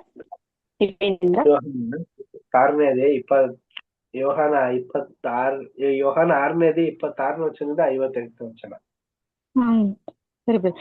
ಯೇಸು ಅವರಿಗೆ, ನಿಮಗೆ ನಿಜ ನಿಜವಾಗಿ ಹೇಳುತ್ತೇನೆ, ನೀವು ನನ್ನನ್ನು ಹುಡುಕುವುದು ಸೂಚಕ ಕಾರ್ಯಗಳನ್ನು ನೋಡಿದ್ದರಿಂದಲ್ಲ, ಆ ರೊಟ್ಟಿ ತಿಂದು ಹೊಟ್ಟೆ ತುಂಬಿಸಿಕೊಂಡಿದ್ದರಿಂದಲೇ. ದುಡಿಯಿರಿ, ಕೆಟ್ಟು ಹೋಗುವ ಆಹಾರಕ್ಕಾಗಿ ದುಡಿಯಬೇಡಿರಿ, ನಿತ್ಯ ಜೀವಕ್ಕೆ ಉಳಿಯುವ ಆಹಾರಕ್ಕಾಗಿ ದುಡಿಯಿರಿ. ಇಂಥ ಆಹಾರವನ್ನು ಮನುಷ್ಯಕುಮಾರನು ನಿಮಗೆ ಕೊಡುವನು. ಇದಕ್ಕಾಗಿ ತಂದೆಯಾದ ದೇವರು ಆತನನ್ನು ನೇಮಿಸಿ ಮುದ್ರೆ ಹಾಕಿದ್ದಾನೆ ಅಂದನು. ಅವರು ದೇವರಿಗೆ ಮೆಚ್ಚುಗೆಯಾದ ಕೆಲಸಗಳನ್ನು ನಾವು ನಡೆಸಬೇಕಾದರೆ ಏನು ಮಾಡಬೇಕೆಂದು ಆತನನ್ನು ಕೇಳಿದ್ದಕ್ಕೆ, ಯೇಸು, ದೇವರು ಮೆಚ್ಚುವ ಕೆಲಸ ಯಾವುದೆಂದರೆ ಆತನು ಕಳುಹಿಸಿಕೊಟ್ಟವನನ್ನು ನೀವು ನಂಬುವುದೇ ಅಂದನು. ಅವರು ಆತನನ್ನು, ಹಾಗಾದರೆ ನಾವು ನೋಡಿ ನಿನ್ನ ಮಾತನ್ನು ನಂಬುವಂತೆ ಏನು ಸೂಚಕ ಕಾರ್ಯ ಮಾಡುತ್ತಿ? ನಮ್ಮ ಹಿರಿಯರು ಅಡವಿಯಲ್ಲಿ ಮನ್ನ ತಿಂದರು, ಪರಲೋಕದಿಂದ ರೊಟ್ಟಿಯನ್ನು ಅವರಿಗೆ ತಿನ್ನುವುದಕ್ಕೆ ಕೊಟ್ಟನು ಎಂದು ಶಾಸ್ತ್ರದಲ್ಲಿ ಬರೆದಿದೆಯಲ್ಲ, ನೀನು ಏನು ಕೆಲಸ ನಡೆಸುತ್ತಿ ಎಂದು ಕೇಳಿದಾಗ, ಯೇಸು ಅವರಿಗೆ, ನಿಮಗೆ ನಿಜ ನಿಜವಾಗಿ ಹೇಳುತ್ತೇನೆ, ಮೋಶೆಯು ನಿಮಗೆ ಪರಲೋಕದಿಂದ ರೊಟ್ಟಿ ಕೊಟ್ಟವನಲ್ಲ, ನನ್ನ ತಂದೆಯು ಪರಲೋಕದಿಂದ ಬರುವ ನಿಜವಾದ ರೊಟ್ಟಿಯನ್ನು ನಿಮಗೆ ಕೊಡುತ್ತೇನೆ. ದೇವರು ಕೊಡುವ ರೊಟ್ಟಿ ಯಾವುದೆಂದರೆ ಪರಲೋಕದಿಂದ ಇಳಿದು ಬಂದು ಲೋಕಕ್ಕೆ ಜೀವವನ್ನು ಉಂಟು ಮಾಡುವಂಥದ್ದೇ ಎಂದು ಹೇಳಿದನು. ಆಗ ಅವರು, ಸ್ವಾಮಿ, ಆ ರೊಟ್ಟಿಯನ್ನು ನಮಗೆ ಯಾವಾಗಲೂ ಕೊಡು ಅನ್ನಲು, ಯೇಸು ಅವರಿಗೆ, ಜೀವ ಕೊಡುವ ರೊಟ್ಟಿ ನಾನೇ. ನನ್ನ ಬಳಿಗೆ ಬರುವವನಿಗೆ ಎಂದಿಗೂ ಹಸಿವೆಯಾಗುವುದಿಲ್ಲ, ನನ್ನನ್ನು ನಂಬುವವನಿಗೆ ಎಂದಿಗೂ ನೀರಡಿಕೆಯಾಗುವುದಿಲ್ಲ. ಆದರೆ ನೀವು ನನ್ನನ್ನು ನೋಡಿದ್ದರೂ ನಂಬದೇ ಇದ್ದೀರಿ ಎಂದು ನಿಮಗೆ ಹೇಳಿದನಲ್ಲವೇ? ತಂದೆಯು ನನಗೆ ಕೊಡುವಂಥವರೆಲ್ಲರೂ ನನ್ನ ಬಳಿಗೆ ಬರುವರು ಮತ್ತು ನನ್ನ ಬಳಿಗೆ ಬರುವವನನ್ನು ನಾನು ತಳ್ಳಿಬಿಡುವುದೇ ಇಲ್ಲ. ನನ್ನ ಚಿತ್ತದಂತೆ ನಡೆಯುವುದಕ್ಕಾಗಿ ನಾನು ಬಂದಿಲ್ಲ, ನನ್ನನ್ನು ಕಳುಹಿಸಿದಾತನ ಚಿತ್ತವನ್ನೇ ನೆರವೇರಿಸುವುದಕ್ಕೆ ಪರಲೋಕದಿಂದ ಬಂದೆನು. ನನ್ನನ್ನು ಕಳುಹಿಸಿದಾತನ ಚಿತ್ತವು ಏನೆಂದರೆ, ಆತನು ನನಗೆ ಕೊಟ್ಟವರಲ್ಲಿ ಒಬ್ಬನನ್ನು ನಾನು ಕೆಡಗೂಡಿಸದೆ ಅವನನ್ನು ಕಡೆ ದಿನದಲ್ಲಿ ಎಬ್ಬಿಸಬೇಕೆಂಬುದೇ. ಮಗನನ್ನು ನೋಡಿ ಆತನನ್ನು ನಂಬುವ ಪ್ರತಿಯೊಬ್ಬನಿಗೆ ನಿತ್ಯ ಜೀವವು ಸಿಕ್ಕಬೇಕೆಂಬುದೇ ನನ್ನ ತಂದೆಯ ಚಿತ್ತವಾಗಿದೆ, ಮತ್ತು ನಾನು ಕಡೆ ದಿನದಲ್ಲಿ ಅವನನ್ನು ಎಬ್ಬಿಸುವೆನು ಎಂದು ಹೇಳಿದನು. ಆತನು ಪರಲೋಕದಿಂದ ಇಳಿದು ಬಂದ ರೊಟ್ಟಿ ನಾನೇ ಎಂದು ಹೇಳಿದ್ದಕ್ಕೆ ಯೆಹೂದ್ಯರು ಆತನ ವಿಷಯವಾಗಿ ಗುಣುಗುಟ್ಟಿ, ಇವನು ಯೋಸೇಫನ ಮಗನಾದ ಯೇಸು ಅಲ್ಲವೇ? ಇವನ ತಂದೆ ತಾಯಿಗಳನ್ನು ನಾವು ಬಲ್ಲೆವಲ್ಲವೇ? ಈಗ ಇವನು ಪರಲೋಕದಿಂದ ಇಳಿದು ಬಂದಿದ್ದೇನೆಂದು ಹೇಳುವುದು ಹೇಗೆ ಅಂದರು. ಅದಕ್ಕೆ ಯೇಸು ಅವರಿಗೆ, ನಿಮ್ಮೊಳಗೆ ಗುಣಗುಟ್ಟಬೇಡಿರಿ. ನನ್ನನ್ನು ಕಳುಹಿಸಿಕೊಟ್ಟಂತ ತಂದೆಯು ಎಳೆದ ಹೊರತು ಯಾವನು ನನ್ನ ಬಳಿಗೆ ಬರಲಾರನು, ಮತ್ತು ನಾನು ಅವನನ್ನು ಕಡೆ ದಿನದಲ್ಲಿ ಎಬ್ಬಿಸುವೆನು. ಅವರೆಲ್ಲರೂ ದೇವರಿಂದ ಶಿಕ್ಷಿತರಾಗಿರುವರು ಎಂದು ಪ್ರವಾದಿಗಳ ಗ್ರಂಥದಲ್ಲಿ ಬರೆದಿದೆ. ತಂದೆಯಿಂದ ಕೇಳಿ ಕಲಿತವರೆಲ್ಲರೂ ನನ್ನ ಬಳಿಗೆ ಬರುತ್ತಾರೆ, ಯಾವನಾದರೂ ತಂದೆಯನ್ನು ನೋಡಿದ್ದನೆಂದು ತಿಳಿಯಬೇಡಿರಿ. ದೇವರ ಬಳಿಯಿಂದ ಬಂದವನೊಬ್ಬನೇ ತಂದೆಯನ್ನು ನೋಡಿದ್ದಾನೆ. ನಂಬಿರುವವನು ನಿತ್ಯ ಜೀವವನ್ನು ಹೊಂದಿದ್ದಾನೆಂದು ನಿಮಗೆ ನಿಜ ನಿಜವಾಗಿ ಹೇಳುತ್ತೇನೆ. ಸಾಕ ಬ್ರದರ್? 58ನೇ ವರ್ಷದವರೆಗೂ ಆಯ್ತಾ ಸಿಸ್ಟರ್? 48 ಆಯ್ತು ಬ್ರದರ್. ಓಕೆ, 58ವರೆಗೂ 59ವರೆಗೂ ಓದ್ಬಿಡಿ ಸಿಸ್ಟರ್. ಸರಿ ಬ್ರದರ್. ಜೀವ ಕೊಡುವ ರೊಟ್ಟಿ ನಾನೇ. ನಿಮ್ಮ ಹಿರಿಯರು ಅಡವಿಯಲ್ಲಿ ಮನ್ನಾ ತಿಂದರೂ ಸತ್ತು ಹೋದರು. ಪರಲೋಕದಿಂದ ಇಳಿದು ಬರುವ ರೊಟ್ಟಿ ಎಂಥದ್ದೆಂದರೆ ಅದನ್ನು ತಿಂದವನು ಸಾಯುವುದಿಲ್ಲ. ಪರಲೋಕದಿಂದ ಇಳಿದು ಬರುವ ಜೀವವುಳ್ಳ ರೊಟ್ಟಿಯೂ ನಾನೇ. ಈ ರೊಟ್ಟಿಯನ್ನು ಯಾವನಾದರೂ ತಿಂದರೆ ಅವನು ಸದಾಕಾಲ ಬದುಕುವನು. ಮತ್ತು ನಾನು ಕೊಡುವ ರೊಟ್ಟಿ ನನ್ನ ಮಾಂಸವೇ, ಅದನ್ನು ಲೋಕದ ಜೀವಕ್ಕೋಸ್ಕರ ಕೊಡುವೆನು ಎಂದು ಹೇಳಿದನು. ಆಗ ಯೆಹೂದ್ಯರು ಇವನು ತನ್ನ ಮಾಂಸವನ್ನು ನಮಗೆ ಹೇಗೆ ತಿನ್ನುವುದಕ್ಕೆ ಕೊಟ್ಟನು ಎಂದು ತಮ್ಮೊಳಗೆ ವಾಗ್ವಾದ ಮಾಡುತ್ತಿರಲು, ಯೇಸು ಅವರಿಗೆ, ನಿಮಗೆ ನಿಜ ನಿಜವಾಗಿ ಹೇಳುತ್ತೇನೆ, ನೀವು ಮನುಷ್ಯಕುಮಾರನ ಮಾಂಸವನ್ನು ತಿನ್ನದೆ ಅವನ ರಕ್ತವನ್ನು ಕುಡಿಯದೆ ಹೋದರೆ ನಿಮ್ಮೊಳಗೆ ಜೀವವಿಲ್ಲ. ನನ್ನ ಮಾಂಸವನ್ನು ತಿಂದು ನನ್ನ ರಕ್ತವನ್ನು ಕುಡಿಯುವವನು ನಿತ್ಯ ಜೀವವನ್ನು ಹೊಂದಿದ್ದಾನೆ, ಮತ್ತು ನಾನು ಅವನನ್ನು ಕಡೇ ದಿನದಲ್ಲಿ ಎಬ್ಬಿಸುವೆನು. ಯಾಕಂದರೆ ನನ್ನ ಮಾಂಸವೇ ನಿಜವಾದ ಆಹಾರ, ನನ್ನ ರಕ್ತವೇ ನಿಜವಾದ ಪಾನ. ನನ್ನ ಮಾಂಸವನ್ನು ತಿಂದು ನನ್ನ ರಕ್ತವನ್ನು ಕುಡಿಯುವವನು ನನ್ನಲ್ಲಿ ಇರುತ್ತಾನೆ, ನಾನು ಅವನಲ್ಲಿ ಇರುತ್ತೇನೆ. ಜೀವಸ್ವರೂಪನಾದ ತಂದೆಯು ನನ್ನನ್ನು ಕಳುಹಿಸಿಕೊಟ್ಟಿರಲಾಗಿ ನಾನು ತಂದೆಯಿಂದ ಜೀವಿಸುತ್ತೇನೆ. ಅದರಂತೆ ನನ್ನನ್ನು ತಿನ್ನುವವನೇ ನನ್ನಿಂದ ಜೀವಿಸುವನು. ಪರಲೋಕದಿಂದ ಇಳಿದು ಬಂದ ರೊಟ್ಟಿ ಇದೆ. ನಿಮ್ಮ ಹಿರಿಯರು ಮನ್ನಾ ತಿಂದರೂ ಸತ್ತರು. ಇದು ಹಾಗಲ್ಲ. ಈ ರೊಟ್ಟಿಯನ್ನು ತಿನ್ನುವವನು ಸದಾಕಾಲ ಜೀವಿಸುವನು ಎಂದು ಹೇಳಿದನು. ಕಫೆರ್ನೌಮಿನ ಸಭಾಮಂದಿರದಲ್ಲಿ ಉಪದೇಶ ಮಾಡುವಾಗ ಇದನ್ನು ಹೇಳಿದನು. ಮುಗಿತು ಬ್ರದರ್. ಪ್ರೀತಿಯ ಸಹೋದರ ಮತ್ತು ಸಹೋದರರೇ, ಇದು ಒಂದು ಉನ್ನತವಾದಂತ ಒಂದು ಸಂದೇಶನ ನಮ್ಗೆ ಇಲ್ಲಿ ರೊಟ್ಟಿ ಮಹತ್ವನ ಇಲ್ಲಿ ನಮ್ಗೆ ತಿಳಿಸ್ತಾ ಇದ್ದಾರೆ. ಮೊದಲನೇದಾಗಿ ಈ ಒಂದು ರೊಟ್ಟಿ ಯಾವುದಕ್ಕೆ ಸೂಚನೆ ಅಂದ್ರೆ ನಮ್ಮ ಯೇಸು ಕ್ರಿಸ್ತನ ಒಂದು ಲೈಫ್ಗೆ ಸೂಚನೆ ಆಗಿದೆ. ಇಲ್ಲಿ ಏನ್ ಹೇಳ್ತಾ ಇದಾರೆ ಅಂತಂದ್ರೆ, ನಾನೇ ಜೀವವುಳ್ಳ ರೊಟ್ಟಿ ಅನ್ಬಿಟ್ಟು ಯೇಸು ಕ್ರಿಸ್ತರು ಆರಂಭ ಮಾಡಿಸ್ತಾ ಇದಾರೆ. ಈ ಒಂದು ರೊಟ್ಟಿಯ ಒಂದು ಮಹತ್ವನ ತಿಳಿಸ್ತಾ ಇದಾರೆ. ಯಾಕೆ ಅಂದ್ರೆ ಇದ್ರ ಹಿಂದಿನ ದಿನದಲ್ಲಿ ಏನ್ ಮಾಡಿದಾರೆ ಅಂದ್ರೆ, ಹೆಚ್ಚು ಕಮ್ಮಿ 5,000ಕ್ಕೂ ಹೆಚ್ಚು ಜನ 5,000ಕ್ಕೂ ಹೆಚ್ಚು ಜನ ಅಂತ ನಾವು ನೋಡ್ಬೇಕಾದ್ರೆ ಪ್ರಿಯ ಸಹೋದರ ಮತ್ತು ಸಹೋದರಿಯರು, ಬರೀ ಗಂಡಸರೇ 5,000 ಜನ ಇದ್ರು. ಇನ್ನು ಹೆಂಡತಿ ಮಕ್ಳೆಲ್ಲ ಸೇರಿದ್ರೆ ತುಂಬಾ ಸಾವಿರಾರು ಜನ. ಇವ್ರಿಗೆಲ್ಲರಿಗೂ ಕೂಡ ರೊಟ್ಟಿನ ಕೊಟ್ಟಾದ ನಂತರ ಸ್ವಲ್ಪ ಒಂದು ನೆಕ್ಸ್ಟ್ ಡೇಗೆ ಏನ್ ಮಾಡಿದ್ದಾರೆ ಅಂತಂದ್ರೆ, ಕೆಫೆರ್ನೌಮ್ ಅನ್ನೋ ಒಂದು ಸ್ಥಳದಲ್ಲಿ ಒಂದು ಸಭಾ ಮಂದಿರದಲ್ಲಿ ರೊಟ್ಟಿ ಬಗ್ಗೆ ಮಾತಾಡ್ತಾ ಇದ್ದಾರೆ. ಏನಿದು ಎಲ್ರಿಗೂ ಕೂಡ ಆಹಾರ ಕೊಟ್ಟಿದ್ದಕ್ಕೆ ತಾನು ಇಲ್ಲಿಗೂ ಕೂಡ ಬಂದ್ಬಿಟ್ಟಿದಾರಲ್ಲ ಅಂತ ಅನ್ಬಿಟ್ಟು ಎಲ್ರು ಕೂಡ ಆಶ್ಚರ್ಯ ಭರಿತವಾಗಿ ನೋಡ್ಬೇಕಾದ್ರೆ, ನಾನ್ ನಿಮ್ಗೆ ರೊಟ್ಟಿ ಕೊಟ್ಟಿದ್ ನಿಜ, ಆದ್ರೆ ರೊಟ್ಟಿಯ ಮಹತ್ವ ಏನ್ ಗೊತ್ತಾ? ಈ ಒಂದು ರೊಟ್ಟಿನ ತಿಂದವ್ರಿಗೆ ಮಾತ್ರ ಪರಲೋಕ ರಾಜ್ಯಕ್ಕೆ ಸೇರುವಂತ ಒಂದು ಅವಕಾಶ ಇದೆ. ಈ ಜನರೆಲ್ಲರೂ ಕೂಡ ಯೇಸು ಕ್ರಿಸ್ತರನ್ನ ಮಾಡಿದಂತ ಈ ಒಂದು ಅದ್ಭುತನ ನೋಡಿ ಎಲ್ರು ಕೂಡ ಆಶ್ಚರ್ಯ ಪಟ್ಟು ಗೌರವನ ಅರ್ಪಿಸಿದ್ರು. ಆದ್ರೆ ಈ ಒಂದು ವಿಚಾರದಲ್ಲೂ ಕೂಡ ನಮ್ಗೆ ಯೇಸು ಕ್ರಿಸ್ತರು ಏನ್ ಹೇಳ್ತಾ ಇದಾರೆ ಅಂದ್ರೆ, ಲೋಕದಲ್ಲಿ ಆಹಾರ ಸಿಗುತ್ತೆ, ಅದೇನಾಗ್ಬಿಡುತ್ತೆ, ಹಾಳಾಗ್ಬಿಡುತ್ತೆ, ಕೆಟ್ಟೋಗ್ಬಿಡುತ್ತೆ, ಪ್ರಯೋಜನಕ್ಕೆ ಬರಲ್ಲ. ಆದ್ರೆ ಯೇಸು ಕ್ರಿಸ್ತರನ್ನ ನಂಬಿ ಸತ್ಯವಾಕ್ಯಗಳನ್ನ ಅನುಸರಿಸಿ ಅದರ ಪ್ರಕಾರ ನಡೆಯುವಂತ ಮಕ್ಕಳಿಗೆ ಇಂಥ ಒಂದು ಗುಣಗಳನ್ನ ಒಂದು ಸಾರಿ ವೃದ್ಧಿ ಪಡಿಸ್ಕೊಂಡ್ರೆ ಅವರು ಮರಣದ ಒಂದ್ ಪಂಕ್ತಿಕ್ಕೂ ಕ್ರಿಸ್ತನ ಒಂದು ರಾಜ್ಯದಲ್ಲಿಯೂ ಕೂಡ ಆ ಒಂದು ವಿಶೇಷವಾದಂತ ಒಂದು ಗುಣಗಳನ್ನ ಇನ್ನು ಬಿಂಬಿಸ್ತಾನೆ ಇರ್ತಾರಂತಿದ್ದಾರೆ. ಆದ್ರಿಂದ ಜನರು ದೇವರಿಂದ ಕಳಿಸ್ಕೊಟ್ಟಂತ ರೊಟ್ಟಿಯಿಂದ ನಾನೇ ಅಂತ ಅನ್ಬಿಟ್ಟು ಯೇಸು ಕ್ರಿಸ್ತರು ಕೂಡ ಸೂಚಿಸ್ತಾರೆ. ಹೀಗೆ ಕೆಲವ್ರಿಗೆ ಏನ್ ಅನ್ಸ್ಬಿಡುತ್ತೆ ಅಂತಂದ್ರೆ, ಈ ಒಂದು ಮಾತು ಆತ್ಮಿಕ ವಿಚಾರದಲ್ಲಿ ಹೇಳ್ತಾ ಇದಾರೆ ಅಂತ ಅವ್ರಿಗೆ ಗ್ರಹಿಕೆ ಇರ್ಲಿಲ್ಲ. ಇವ್ರು ಯೋಸಫನ್ ಮಕ್ಕಳು ಮತ್ತೆ ಮರಳ್ ಮಕ್ಕಳು ಅಂತ ಅನ್ನೋ ತರ ಮಾತನ್ನ ಮಾತಾಡ್ತಾರೆ ಪ್ರಿಯರೇ. ಬಟ್ ಇದು ಬಂದು ಅವರು ಲೌಕಿಕವಾಗಿ ಇದ್ದಿದ್ದರಿಂದ, ಲೌಕಿಕವಾದಂತ ಒಂದು ಗುಣಗಳಲ್ಲಿ ಇದ್ದಿದ್ದರಿಂದ ಹೇಳಿದ್ರು. ಬಟ್ ಆತ್ಮಿಕವಾದಂತ ಗುಣಗಳಲ್ಲಿ ಆತ್ಮಿಕವಾಗಿ ಯೇಸು ಕ್ರಿಸ್ತರು ಏನ್ ಹೇಳ್ತಾ ಇದಾರೆ ಅಂತಂದ್ರೆ, ತಂದೆಯ ದೇವರು ಕಳಿಸ್ಕೊಟ್ಟಂತ ಮುಖ್ಯವಾದಂತ ಪಿಲ್ಲರ್ ಯಾರಂದ್ರೆ ಯೇಸು ಕ್ರಿಸ್ತರು ಪ್ರಿಯರೇ. ಈ ಒಂದು ರೊಟ್ಟಿನ, ಈ ಒಂದು ಆಹಾರನ, ಈ ಒಂದು ರೊಟ್ಟಿನ ನಂಬಿ ಬರುವಂತ ಪ್ರತಿಯೊಬ್ಬರಿಗೂ ಕೂಡ ಪರಲೋಕದ ಒಂದು ರಾಜ್ಯದ ವಿಶೇಷವಾದಂತ ಒಂದು ದ್ವಾರದ ಒಳಗಡೆ ಹೋಗೋದಕ್ಕೆ, ಸಮಕ್ಷಮಕ್ಕೆ ಸೇರೋದಕ್ಕೆ ಅವಕಾಶನ ಕೊಟ್ಟಿದ್ದಾರೆ.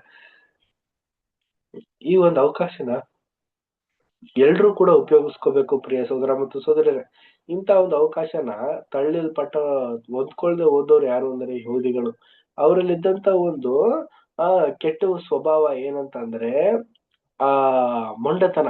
ಆ ಒಂದು ಮೊಂಡತನ ಇದ್ದಿದ್ರಿಂದನೇ ಅಂತ ಒಂದು ವಿಶೇಷವಾದಂತ ಗುಣಗಳನ್ನ ಅವ್ರು ಹೊಂದ್ಕೊಳ್ದೆ ಅಂತ ವಿಶೇಷವಾದಂತ ಒಂದು ಪದ್ಧತಿನ ತಳ್ಳಿಬಿಟ್ರು. ಇದರಿಂದ ಅವರು ಗುಣಗುಟ್ಟಿ ಅವರು ಕಳ್ಕೊಂಡ್ರು. ಹಾಗೇನೆ ಪ್ರಿಯ ಸೋದರ ಮತ್ತು ಸೋದರಿ, ನಮ್ಮಲ್ಲೂ ಕೂಡ ನಮ್ಮ ಮಧ್ಯದಲ್ಲೂ ಕೂಡ ಎಲ್ರೂ ಕೂಡ ಪರಲೋಕ ಹೊಂಟೋಗ್ಬಿಡ್ತೀವ? ಇಲ್ಲ. ನಮ್ಮಲ್ಲೂ ನಾವು ಮಿಕ್ಸ್ಡ್ ಜನಾಂಗ ಆಗ್ಬಿಟ್ಟಿದೀವಿ. ಏನಂದ್ರೆ ಯಹೂದಿಗಳ ಗುಣಗಳಿದೆ, ಪರಿಸರ ಒಂದು ಗುಣಲಕ್ಷಣಗಳು ನಮ್ಮಲ್ಲಿದೆ, ಆಮೇಲೆ ಸದುಕಾಯರ ಒಂದು ಅವಲಂಬನೆ ನಮ್ಮಲ್ಲಿದೆ. ಇಂಥ ಒಂದು ಗುಣಗಳನ್ನ ನಾವು ತ್ಯಜಿಸಿ ಕ್ರಿಸ್ತನ ಒಂದು ಸ್ವಭಾವನ ಅಂದ್ರೆ ಶಿಷ್ಯಂದಿರ ಒಂದು ಮನೋಜ್ಞಾನನ ನಾವು ಧರಿಸ್ಕೊಳ್ಳದೆ ಆದ್ರೆ ನಾವು ಕೂಡ ಈ ಒಂದು ರೊಟ್ಟಿಗೆ ತಕ್ಕ ಮಕ್ಕಳಾಗಿ ಸಾಯೋದಕ್ಕೆ ಯೋಗ್ಯವಾಗಿ ಕಾಣಲ್ಪಡ್ತೀವಿ. ನೆಕ್ಸ್ಟ್ ಪ್ಯಾರಾಗ್ರಾಫ್ ನೋಡೋಣ. ಮಿಕ್ಕ ತುಂಡುಗಳೆಲ್ಲವನ್ನು ಕೂಡಿಸಿಡುವುದು. ತನ್ನ ಅಪೊಸ್ತಲರನ್ನು ಜನರ ಗುಂಪು ಮಿಗಿಸಿದ ತುಂಡುಗಳನ್ನು ಕೂಡಿಸಲು ಕಳಿಸಿದ್ದರಲ್ಲಿ ಕರ್ತನು ಅನುಸರಿಸಿದ ತೀವ್ರ ಮಿತವ್ಯದ ಬಗ್ಗೆ ನಮ್ಮ ಗಮನ ಸೆಳೆಯುತ್ತದೆ. ಇದು ನಿಜವಾಗಿಯೂ 5,000 ಮಂದಿ ಬೆರಳಾಡಿಸಿ ಮಿಗಿಸಿದ ತುಂಡುಗಳಿಂದ ಬದುಕುವುದನ್ನು ಅನಿವಾರ್ಯ ಮಾಡಿಕೊಂಡ ಆತನ ನಂಬಿಗಸ್ತರಾದ 12 ಮಂದಿ ಅನುಸರಿಸಿದ ತೀವ್ರ ಮಿತವ್ಯಯವಾಗಿತ್ತು. ಜನರ ಗುಂಪು ಮಿಗಿಸಿದ ಸಣ್ಣ ತುಣುಕುಗಳನ್ನು ಪಕ್ಷಿಗಳು ಮತ್ತು ಅಳಿಲುಗಳು ತಿನ್ನಲು ಬಿಡುವುದಾಗಿ ಭಾವಿಸುವುದು ಬಹು ಉಚಿತವಾದದೆಂದು ತೋರುವುದು. ಮತ್ತು ಅಪೊಸ್ತಲರು ಕಲೆ ಹಾಕಿದ ಆ ತುಣುಕುಗಳು ನಮ್ಮ ಕರ್ತನಿಂದ ಮುರಿಯಲ್ಪಟ್ಟದ್ದಾಗಿದ್ದವು. ಆತನು ರೊಟ್ಟಿಯನ್ನು ಮೀನನ್ನು ಮುರಿಯುತ್ತಿದ್ದಂತೆಯೇ ಅವು ಅಧಿಕವಾಗಿ ದ್ವಿಗುಣಗೊಳ್ಳುತ್ತಿದ್ದು, ಆತನು ಅವುಗಳನ್ನು ಶಿಷ್ಯರಿಗೆ ಒದಗಿಸುತ್ತಾ ಬಂದಂತೆ ಶಿಷ್ಯರು ಅವುಗಳನ್ನು ಜನರ ಗುಂಪುಗಳಿಗೆ ಕೊಂಡೊಯ್ಯುತ್ತಿದ್ದರು. ಅಲ್ಲಿ ಮಿಕ್ಕದ್ದು 12 ಪುಟ್ಟಿಗಳನ್ನು ತುಂಬುವಷ್ಟು ಕರ್ತನಿಗೆ ದೊರಕಿ ಎಲ್ಲಾ ವಿಧದಲ್ಲಿಯೂ ಉತ್ತಮವಾಗಿಯೂ ಶುಚಿಯಾಗಿಯೂ ಇದ್ದು ಮುಂದೆ ಬಳಸಲು ಉಪಯುಕ್ತವಾಗಿತ್ತು. ನೋಡಿ ಪ್ರಿಯ ಸೋದರ ಮತ್ತು ಸೋದರಿಯರೇ, ಈ ಒಂದು ಅದ್ಭುತ ಯಾವ ರೀತಿ ನಡೆಯೋದಕ್ಕೆ ಸಾಧ್ಯವಿರುತ್ತೆ ಅಂತ ಅನ್ಬಿಟ್ಟು ಸೋದರ ಅಂತ ರಗಲ್ ಬದರ್ ಅವ್ರು ಹೇಳ್ತಾ ಇದಾರೆ. ನೋಡಿ, ಮಿಕ್ಕ ತುಂಡುಗಳನ್ನ ಸೇರ್ಸಿದ್ರೆ ಏನಾಗ್ತಿತ್ತು ಅಂದ್ರೆ 12 ಪುಟ್ಟಿಗಳಾಯ್ತಂತೆ. ಈ ಒಂದು 12 ಪುಟ್ಟಿಲಿ ರೊಟ್ಟಿ ಎಷ್ಟು, ಮೀನ್ ಎಷ್ಟು ಅಂದ್ಬಿಟ್ಟು ನಮಗೆ ಇಲ್ಲಿ ಕೊಟ್ಟಿಲ್ಲ. ಬಟ್ ಇವೆಲ್ಲ ಮಿಕ್ಸ್ ಮಾಡಿದ್ರೆ ಇಷ್ಟ ಆಗ್ತಿತ್ತು ಅಂದ್ಬಿಟ್ಟು ಹೇಳ್ತಾ ಇದಾರೆ. ಈಗ ನೋಡಿ ಏನಾಗಿರೋ ಸಾಧ್ಯತೆ ಇರುತ್ತೆ. ಅಲ್ಲಿರೋಂತ ಎಲ್ಲಾ ಜನರುಗಳು ಏನ್ ಮಾಡಿದ್ದಾರೆ, ರೊಟ್ಟಿ ಮೀನ್ ಎಲ್ಲ ಸಿಕ್ಕಿರುತ್ತೆ, ತೃಪ್ತರಾಗುವಷ್ಟು ಎಷ್ಟಾಗುತ್ತೋ ಅಷ್ಟು. ಈಗ ರೊಟ್ಟಿ ಹಬ್ಬ ಅಂದ್ರೆ ಒಬ್ಬ ಮನುಷ್ಯ ಎಷ್ಟು ತಿನ್ಬೋದಪ್ಪ? ಒಂದು 5ರಿಂದ 6 ರೊಟ್ಟಿ ಏನೋ ತಿನ್ಬೋದು. ಅದಕ್ಕಿಂತ ಹೆಚ್ಚಿಗೆನೆ ತಿಂದಿದ್ರು ಅಂತ ನಾವು ಲೆಕ್ಕ ಹಾಕೊಳ್ಳೋಣ. ಎಲ್ಲಾನು ಕೂಡ ಪೂರೈಸಿದ್ದಾರೆ. ಅದ್ರಲ್ಲಿ ಒಂದ್ ಚೂರ್ ತುಂಡುಗಳೆಲ್ಲ ನೆಲಕ್ ಬಿದ್ದಿರುತ್ತೆ, ಸ್ವಲ್ಪ ಆ ಕಡೆ ಈ ಕಡೆ ಎಲ್ಲಾದ್ರೂ ಹೋಗಿರುತ್ತೆ, ನಿಂತ್ಕೊಂಡು ಓಡಾಡ್ಕೊಂಡು ತಿಂದಿರ್ತಾರೆ, ಏನೋ ಒಂದು ಸನ್ನಿವೇಶ ನಡೆದಿರುತ್ತೆ. ಅದ್ರಲ್ಲಿ ಬಿದ್ದಂತ ತುಂಡುಗಳನ್ನ ಅವ್ರು ಆಸ್ಬಿಟ್ಟು 12 ಪುಟ್ಟಿಗಳಾಯ್ತಾ ಅಂದ್ರೆ ಇಲ್ಲ ರೀ.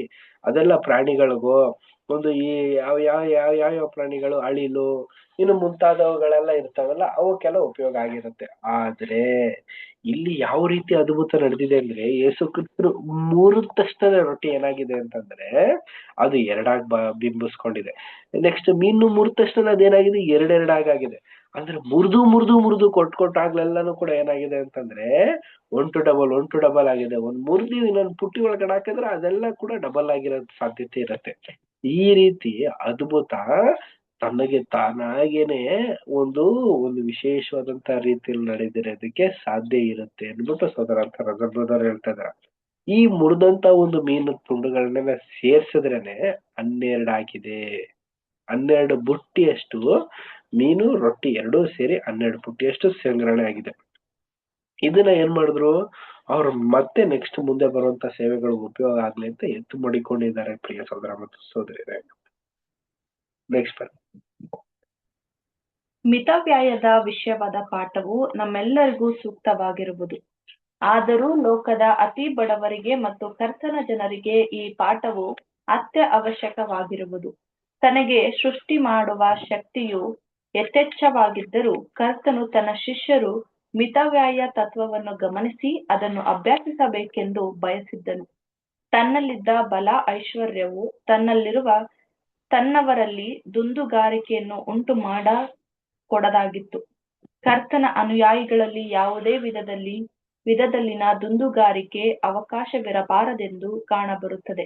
ನಮ್ಮಲ್ಲಿ ಅಗತ್ಯಕ್ಕಿಂತಲೂ ಹೆಚ್ಚಿನ ಪದಾರ್ಥಗಳು ಇದ್ದಲ್ಲಿ ಬೇರೆಯವರಿಗೆ ಅದು ಅಗತ್ಯಕ್ಕಿಂತಲೂ ಕಡಿಮೆ ಇರಬಹುದಲ್ಲವೇ? ನಾವು ಕರ್ತನ ಮನೋಭಾವವನ್ನು ಹೊಂದಿದ್ದಲ್ಲಿ ನಾವೂ ಸಹ ಉಪಕಾರ ಮತ್ತು ಉದಾರ ಮನೋಭಾವಗಳನ್ನು ಪಡೆದಿರುತ್ತೇವೆ ಮತ್ತು ನಾವು ಆತನ ಗುಣಲಕ್ಷಣಗಳಿಗೆ ಸಮೀಪ ಬಂದಷ್ಟು ಈ ಮನೋಭಾವಗಳು ಅಧಿಕವಾಗಿ ಬೆಳೆಯುತ್ತಾ ಹೋಗುವುದು ಎಂಬುದು. Thank you. ನೋಡಿ, ನಮ್ಗೆ ಇಲ್ಲೊಂದು ಗುಣಗಳನ್ನ ವೃದ್ಧಿಪಡಿಸ್ತಿದ್ದಾರೆ ಪ್ರಿಯರ. ನೋಡಿ, ಮಿತಮೀಯವಾಗಿ ಖರ್ಚು ಮಾಡೋದು ಅಂದ್ರೆ ಸ್ವಲ್ಪ ಸ್ವಲ್ಪ ಖರ್ಚು ಮಾಡೋದು, ಕಂಜೂಸ್ ಅಲ್ಲ ರೀ. ಆಮೇಲಿಂದ ಪ್ರಿಯ ಸಹೋದರ ಮತ್ತು ಸಹೋದರಿ ದುಂದೌತಣ ಮಾಡುವಂಥದ್ದು, ಇನ್ನು ಇದೆ ಅಂತ ಅಂದ್ಬಿಟ್ಟು ಕೊಟ್ಬಿಡೋದು, ಸಾಕಷ್ಟು ನಮಗೆ ಇದು ಸಿಗುತ್ತೆ ಅನ್ನೋ ಒಂದು ಆಲೋಚನೆ ಅಂದ್ರೆ ಅಹಂ ಪ್ರೇರಣೆ ಮಾಡುವಂಥದ್ದನ್ನ ಮಾಡಬಾರ್ದು ಅಂದ್ಬಿಟ್ಟು ನಮ್ಗೆ ಇಲ್ಲಿ ಒಂದು ಪಾಠನ ಹೇಳ್ತಾ ಇದಾರೆ ಪ್ರಿಯರೇ. ನೋಡಿ, ಈಗ ಯೇಸು ಕ್ರಿಸ್ತರು ಅಷ್ಟೊಂದು ಆಹಾರ ಕೊಡ್ತಾ ಇದಾರೆ, ನೀವು ತಿನ್ನಿ, ಚಲ್ಕೊಂಡ್ ತಿನ್ನಿ, ಹೆಂಗಾದ್ರೂ ಮಾಡಿ ಅಂದ್ಬಿಟ್ಟು ಶಿಷ್ಯಂದಿರು ಹೇಳಿದ್ರ? ಇಲ್ಲ ರೀ. ಒಂದು ಶಿಸ್ತು ಬದ್ಧತೆಯಿಂದ ಆ ಒಂದು ಗುಂಪಿನಲ್ಲಿ 50 ಜನರನ್ನ ಸೇರ್ಸಿರ್ತಾರಲ್ಲ, ಅಂತವ್ರ ಮಧ್ಯದಲ್ಲಿ ಇಷ್ಟಿಷ್ಟೇ ಹಿಂಗೆ ಈ ಪ್ರಮಾಣದಲ್ಲೇ ತಿನ್ನೋ, ತೃಪ್ತ ಆಗೋ ಮಟ್ಟಕ್ಕೆ ತಿನ್ನಿ, ನಿಮ್ಗೆ ಅನುಕೂಲ ಆಗುವಷ್ಟು ಮಟ್ಟಕ್ಕೆ ತಿನ್ಬಿಟ್ಟು ಅದನ್ನ ವೇಸ್ಟ್ ಮಾಡ್ಬೇಡಿ ಅನ್ನೋ ರೀತಿಯಲ್ಲೇನೆ ವರ್ತಿಸಿದ್ದಾರೆ. ಹಾಗೇನೆ ನಮಗೂ ಇಲ್ಲಿ ಏನ್ ಪಾಠ ಅಂತಂದ್ರೆ, ನಾವು ಕೂಡ ಒಂದು ಆಹಾರದಲ್ಲೇ ಆಗ್ಲಿ, ಹಣಕಾಸಿನ ವಿಚಾರದಲ್ಲೇ ಆಗ್ಲಿ, ದುಂದೌತಣ ಅಂದ್ರೆ ಏನು ಅಂದ್ರೆ ಲಕ್ಸುರಿಯಸ್ ಇಂತ ಒಂದು ವಿಚಾರಗಳಲ್ಲೇ ಆಗ್ಲಿ ನಾವು ಜ್ಞಾನವಾಗಿ ನಾವು ನಡ್ಕೋಬೇಕಂತೆ ಪ್ರಿಯರೇ. ಇದೆ ಅಂತ ಅನ್ಬಿಟ್ಟು ಎಲ್ಲ ಖರ್ಚು ಮಾಡೋದು, ಇಲ್ಲ ಸಿಗುತ್ತೆ ಏನೋ ಅಂತ ಅನ್ಬಿಟ್ಟು ಒಂದು ಭಾವದಲ್ಲಿ ಖರ್ಚು ಮಾಡುವಂತದ್ದು, ಇದನ್ನ ಮಾಡಬಾರ್ದು ಪ್ರಿಯ ಸಹೋದರ ಮತ್ತು ಸಹೋದರ. ಉದಾಹರಣೆ ನಾವು ನೋಡ್ಬೇಕಾದ್ರೆ ಯಾವ್ದೋ ಒಂದು ಕನ್ವೆನ್ಷನ್ಸ್ ಅನ್ನೆಲ್ಲ ಆಗ್ಲಿ, ಇನ್ನು ಕೆಲವೊಂದು ಮೀಟಿಂಗ್ಸ್ ಗಳಲ್ಲ ಆಗ್ಲಿ, ಏನ್ ಮಾಡ್ತಾರೆ ಅಂತಂದ್ರೆ ಸಹೋದರಗಳೆಲ್ಲ ದುಂದೌತಣ ಮಾಡೋದಕ್ಕೆ ಇಷ್ಟ ಪಡೋದಿಲ್ಲ. ಎಷ್ಟಾಗುತ್ತೋ ಅಷ್ಟು ಸಿಂಪಲ್ನೆಸ್ಗೆ, ಎಷ್ಟಾಗುತ್ತೋ ಅಷ್ಟು ಸಹೋದರರ ಒಂದು ಐಕ್ಯತೆ ಸೇರುವಂತದ್ದಕ್ಕೆ ಅಂತದ್ದು ಕನ್ವಿಂಟಬಲ್ ಆಗಿ ಮಾಡ್ಕೊಳ್ಳಿ ಅಂತ ಅನ್ಬಿಟ್ಟೆ ಸಹೋದರ ಅಂತ ನಜರ್ ಬ್ರದರ್ ಹೇಳಿರೋದು. ನಿಮ್ಗೆ ಆಗತ್ತೆ ಎಲ್ಲ ಮಾಡಿ ಅನ್ಬಿಟ್ಟು ಸಾಲ ಫಲ ಮಾಡಿ ಎಲ್ಲ ಆ ರೀತಿ ಅವೆಲ್ಲ ಇಲ್ಲ. ಇಂಟ್ರೆಸ್ಟ್ ರೇಟ್ ಎಲ್ಲ ಮಾಡ್ಕೊಂಡು 1 to double ಮಾಡೋ ಅಂತದ್ದು ಅದೆಲ್ಲ ಇಲ್ಲ ರೀ. ನಿಮಗೆ ಶಕ್ತಿ ಎಷ್ಟಿದೆಯೋ ಅದಕ್ಕಿಂತ ಕಮ್ಮಿ ಮಾಡೋದಕ್ಕೆ ಯೋಗ್ಯರಾಗಿ ಕಾಣಿಸ್ಬೇಕು. ಏನಕ್ಕಂದ್ರೆ ಫ್ಯೂಚರ್ ನಮ್ಗೆ ಏನಾಗ್ಬೇಕು ಅಂತಂದ್ರೆ ಹಣಕಾಸಿನ ವಿಚಾರದಲ್ಲಿ ನಮ್ಗೆ ಗಮನನೇ ಇರ್ಬೇಕು. ಇಲ್ಲ ಹಣಕಾಸು ವಿಚಾರದಲ್ಲಿ ನಮ್ಗೆ ಗಮನನೇ ಇಲ್ದಿರೋ ರೀತಿಲಿ ವರ್ತನೆಗಳನ್ನ ಮಾಡೋದೇ ಆದ್ರೆ ಖಂಡಿತವಾಗ್ಲೂ ಕಾನ್ಸಂಟ್ರೇಷನ್ ಲೈಫ್ ಅಲ್ಲಿ ನಾವು ಮಾಡ್ಕೊಳ್ಳುವಂತ ಒಂದು ದೊಡ್ಡ ತಪ್ಪಾಗಿರತ್ತೆ. ಈ ಯುಟಿಲೈಸ್ ನಾವು ನೋಡ್ಬೇಕಾದ್ರೆ ಇದನ್ನ ನಮ್ಮ ಒಂದು ಫ್ಯಾಮಿಲಿಯಲ್ಲೂ ಕೂಡ ಅಪ್ಲೋಡ್ ಮಾಡ್ಕೋಬೇಕು ಪ್ರಿಯ ಸಹೋದರ ಮತ್ತು ಸಹೋದರಿಯರೇ. ನಮ್ಮ ಒಂದು ವೈಯಕ್ತಿಕವಾದಂತ ಒಂದು ವಿಶೇಷವಾದಂತ ಒಂದು ಫ್ಯಾಮಿಲಿಗಳಲ್ಲಿ ನಿಮ್ಮ ಒಂದು ಫ್ಯಾಮಿಲಿಲಿ ಒಂದು ದುಂದೌತಣ ಹೆಚ್ಚಾದಂತ ರೀತಿಯಲ್ಲಿ ಹಣಕಾಸನ್ನ ಖರ್ಚು ಮಾಡೋದು ಇದನ್ನ ಮಾಡ್ದೇನೆ ಸಾಧ್ಯವಾದಷ್ಟು ಕೂಡ್ಸಿಟ್ಟು ಅದನ್ನ ದೇವರ ಕೆಲ್ಸಕ್ಕೆ ಉಪಯೋಗಿಸುತ್ತಾ ಆ ಒಂದು ಕೂಡ್ಸಿಟ್ಟಿರೋ ದುಡ್ಡಲ್ಲೇ ಬೇರೆ ಏನಾದ್ರು ಒಂದು ಕೆಲಸಗಳನ್ನ ಮಾಡ್ಕೊಂಡು ಅದಕ್ಕೆ ಅನುಕೂಲವಾದಂತ ರೀತಿಯಲ್ಲಿ ಇರ್ಬೇಕೇ ಹೊರತು ಒಂದು ಸ್ಟೆಪ್ ಬೈ ಆಗಿ ನಾವು ಇರ್ಬೇಕೇ ಹೊರತು ಅದ್ರ ಬದಲಾಗಿ ನಾವು ಇದೇ ದೇವ್ರು ನೋಡ್ಕೋತಾರೆ ಅಂತ ಅನ್ಬಿಟ್ಟು ಇವತ್ತು ತಿನ್ಬಿಟ್ಟು ಎಲ್ಲ ಖಾಲಿ ಮಾಡ್ಬಿಡೋದು, ನಾಳೆ ಹೋಗ್ಬಿಟ್ಟು ಏನೂ ಇಲ್ಲ ಅಂತ ತಲೆ ಮೇಲೆ ಕೈ ಹಿಡ್ಕೊಂಡು ಕೂರೋದಲ್ಲ ರೀ. ನಾಳೆಗೂ ಥಿಂಕ್ ಮಾಡಿ, ಇವತ್ತಿಗೂ ಥಿಂಕ್ ಮಾಡಿ, ಎಷ್ಟು ಬೇಕು ಅಷ್ಟನ್ನ ಮಾತ್ರ ಮಾಡ್ಕೊಳ್ಳೋಂತ ಒಂದು ಜ್ಞಾನನ ನಮ್ಮಲ್ಲಿ ವೃದ್ಧಿಸ್ಕೋಬೇಕು. ನೆಕ್ಸ್ಟ್ ಪರ ನಾವು ರೀಡ್ ಮಾಡೋಣ. ನೆಕ್ಸ್ಟ್ ಪರ ಇನ್ಯಾರ ಬಳಿ ಇದೆ ಟೆಕ್ಸ್ಟ್ ಬುಕ್?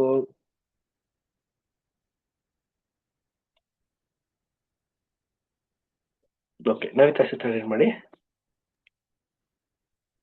ಇದೇ ಪಾಠವು ನಮಗೂ ಸುವಾರ್ಥ ಸುಗ್ಗಿಯ ಕಾರ್ಯದ ಸಂಬಂಧದಲ್ಲಿ ಅನ್ವಯವಾಗುವಂತೆ ತೋರುತ್ತದೆ.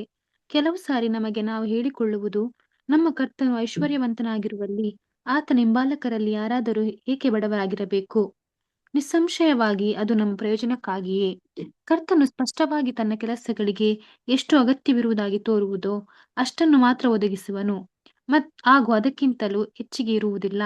ಈ ಸಾಮ್ಯದಲ್ಲಿರುವ ಪಾಠವೇನೆಂದರೆ, ಆತನ ಹಿಂಬಾಲಕರಾದ ನಮಗೆ ತನ್ನ ಸಭೆಯ ಸಂಬಂಧದಲ್ಲಿ ಯಜ್ಞವನ್ನಾಗಿ ಅರ್ಪಿಸಿಕೊಳ್ಳುವ ಸದಾವಕಾಶಗಳನ್ನು ನೀಡಿ ಹೀಗೆ ನಮ್ಮನ್ನು ಆಶೀರ್ವದಿಸಿ ನಾವು ನಮಗೆ ದೊರೆತ ಸೌಲಭ್ಯಗಳ ಬಗ್ಗೆ ಹೆಚ್ಚು ಹೆಚ್ಚಾಗಿ ಮನವರಿಕೆ ಮಾಡಿಕೊಳ್ಳುತ್ತಾ ಬರುವುದನ್ನು ಕರ್ತನು ಬಯಸುವನೆಂಬುದು. ಬಹುಶಃ ಸುವಾರ್ಥ ಸುಗ್ಗಿಯ ಕಾರ್ಯವು ಸಹ ಐಶ್ವರ್ಯವಂತರಾದ ಮಿತ್ರರಿಂದ ಹಾಗೂ ಯಥೇಚ್ಛವಾದ ಹಣದಿಂದ ಆಶೀರ್ವದಿಸಲ್ಪಟ್ಟಲ್ಲಿ ಇದು ಅಧಿಕ ಪ್ರಾಪಂಚಿಕ ಮನೋಭಾವ, ಅಧಿಕ ಹೆಮ್ಮೆ ಹಾಗೂ ಬಾಹ್ಯ ತೋರಿಕೆಗಳನ್ನು ಬೆಳೆಯುವಂತಾಗ ಮಾಡುವುದು. ಇದು ಈ ಕಾರ್ಯ ಉದ್ದೇಶಗಳಿಗಾಗಿ ಅನುಕೂಲಕರವಾಗಿದ್ದು ನಮ್ಮ ಸ್ವಂತ ಅಭಿವೃದ್ಧಿಗೆ ಸಹಾಯಕವಾಗಿರುವುದಿಲ್ಲ. ನಮಗಿರುವುಗಳಲ್ಲಿ ಅಂದರೆ ನಮ್ಮ ಕರ್ತನ ಆಶೀರ್ವಾದದಿಂದ ಕೂಡಿದ ಸಾಧಾರಣವಾದ ರೊಟ್ಟಿ ಮತ್ತು ಮೀನುಗಳೊಂದಿಗೆ ನಾವು ಸಂತೃಪ್ತರಾಗಿರೋಣ.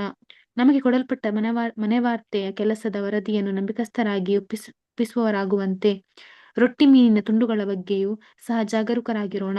ಹೀಗೆ ನಮ್ಮ ವಶಕ್ಕೆ ಒಪ್ಪಿಸಲ್ಪಟ್ಟ ತಲಾಂತುಗಳನ್ನು ಭೂಮಿಯಲ್ಲಿ ಮುಚ್ಚಿಡದಂತೆ ಮಾಡಿ, ನಮ್ಮ ಅತ್ಯುತ್ತಮವಾದ ಸಾಮರ್ಥ್ಯಗಳು ನಮ್ಮ ಅರಸನ ಮಹಿಮೆಗಾಗಿ ಬಳಸಲ್ಪಡುವಂತೆ ನೋಡಿಕೊಳ್ಳುವವರಾಗೋಣ.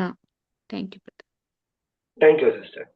ಪ್ರೀತಿಯ ಸಹೋದರ ಮತ್ತು ಸಹೋದರರೇ, ನಮ್ಗೆ ಒಂದು ಒಳ್ಳೆ ರೀತಿಯಲ್ಲಿ ಉಲ್ಲಾಸಭರಿತವಾಗಿ ನಮ್ಗೆ ಒಂದು ಪಾಯಿಂಟ್ಸ್ ಗಳನ್ನ ಇಲ್ಲಿ ನಮಗೆ ಪಾಠದಲ್ಲಿ ಉಲ್ಲೇಖ ಮಾಡ್ತಾ ಇದ್ದಾರೆ.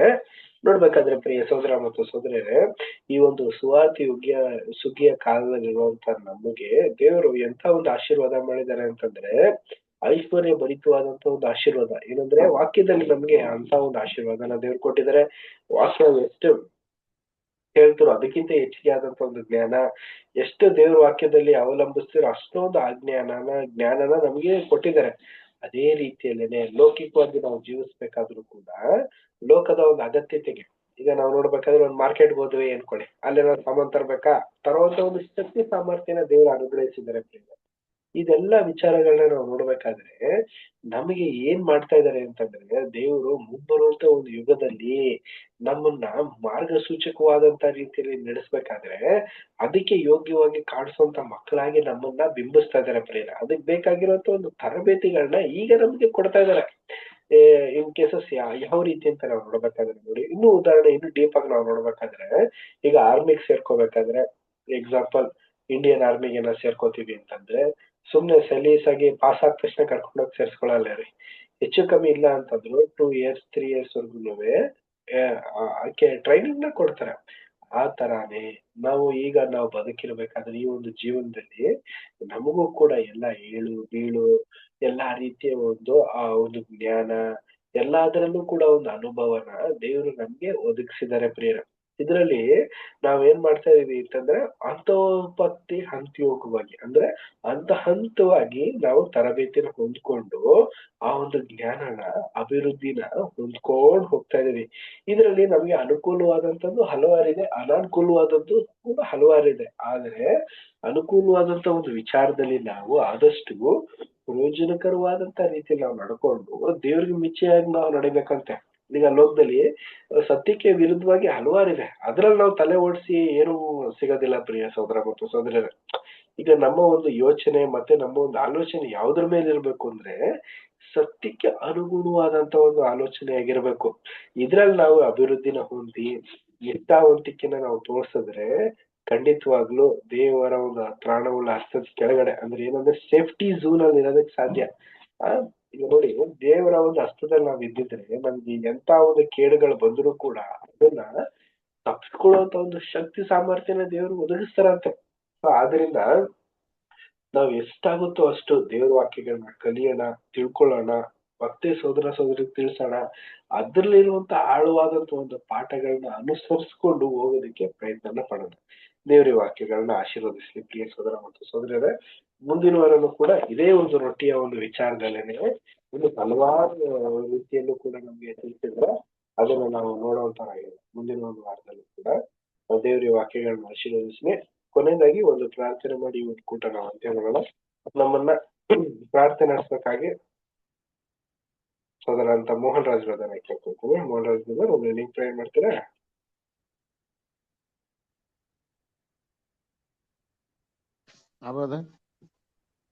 ಬ್ರದರ್ ಒಂದು ಲಿಂಕ್ ಪ್ರೇಯರ್ ಮಾಡ್ತೀರಾ ಬ್ರದರ್?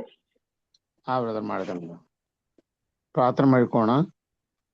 ನಮ್ಮನ್ನ ಅತಿ ಹೆಚ್ಚಾಗಿ ಪ್ರೀತಿ ಮಾಡಿದಂತ ಪರಲೋಕದ ಜೀವನ ನಮ್ಮ ತಂದೆಯ ದೇವರೇ, ಮತ್ತೊಂದು ಅರ್ಥ ನಿಮಗೆ ಕೃತಜ್ಞತೆಯನ್ನು ಸಲ್ಲಿಸ್ತೇವೆ. ಸಂಜೆ ವೇಳೆಯಲ್ಲಿ ನೀನು ಬ್ರದರ್ ಮೂಲಕ ಕೊಟ್ಟಂತ ಒಳ್ಳೆ ವಾಕ್ಯಕ್ಕಾಗಿ, ಕೊಟ್ಟಂತ ಒಳ್ಳೆ ಪಾಠಕ್ಕಾಗಿ ನಿಮಗೆ ಕೃತಜ್ಞತೆಯನ್ನು ಸಲ್ಲಿಸ್ತೇವೆ. ನೀನ್ ನಮ್ಮ ಜೊತೆಗಾರನಾಗಿದ್ದು ಇಲ್ಲಿವರೆಗೆ ನಡೆಸಿದ್ರಿ, ನಿಮಗೆ ಸ್ತೋತ್ರ. ಕೇಳಿಕೊಟ್ಟಂತ ಅವಕಾಶಕ್ಕಾಗಿ ಕೂಡ ನಿಮಗೆ ವಂದನೆಗಳನ್ನು ಸಲ್ಲಿಸ್ತೇವೆ. ಬ್ರದರ್ ಅವರ ಕುಟುಂಬ ನೀನು ಆಶೀರ್ವಿಸಿ ಬಲಪಡಿಸಬೇಕೆಂದು ಪ್ರಾರ್ಥಿಸ್ತೇವೆ. ಮಾತ್ರವಲ್ಲ, ಸೇರಿ ಬಂದಿರತಕ್ಕಂಥ ಎಲ್ಲಾ ಸಹೋದರ ಮತ್ತು ಸಹೋದರಿಯರನ್ನು, ಅವರ ಕುಟುಂಬ ಮಕ್ಕಳ ಸಹಿತವಾಗಿ ನೀವು ಕಾಪಾಡಿ ನಡೆಸಿರಿ. ಮತ್ತು ನಾಳಿನ ಒಂದು ಹೊಸ ದಿನವನ್ನು ನೋಡುವಂತ ಬಾಕಿ ನಮ್ಮೆಲ್ಲರಿಗೆ ದಯಪಾಲಿಸಿ ನಡೆಸಬೇಕೆಂದು ನೀನು ಒಬ್ಬನೇ ಕುಮಾರನ ನಮ್ಮ ರಕ್ಷಕನು ಒಡೆಯನಾದ ಯೇಸು ಕ್ರಿಸ್ತನ ನಾಮದಲ್ಲಿ ಬೇಡಿ ಹೊಂದಿದ್ದೇವೆ ತಂದೆ. ಆಮೇನ್. Thank you brother. Thank you brother. ನಮಸ್ತೆ. ನಮಸ್ತೆ brothers and sisters. Brother sisters ನಮಸ್ತೆ. ಎಲ್ಲರಿಗೂ ನಮಸ್ತೆ. ನಮಸ್ತೆ ಬ್ರದರ್, ನಮಸ್ತೆ ಸಿಸ್ಟರ್, ಎಲ್ಲರಿಗೂ ಗುಡ್ ನೈಟ್.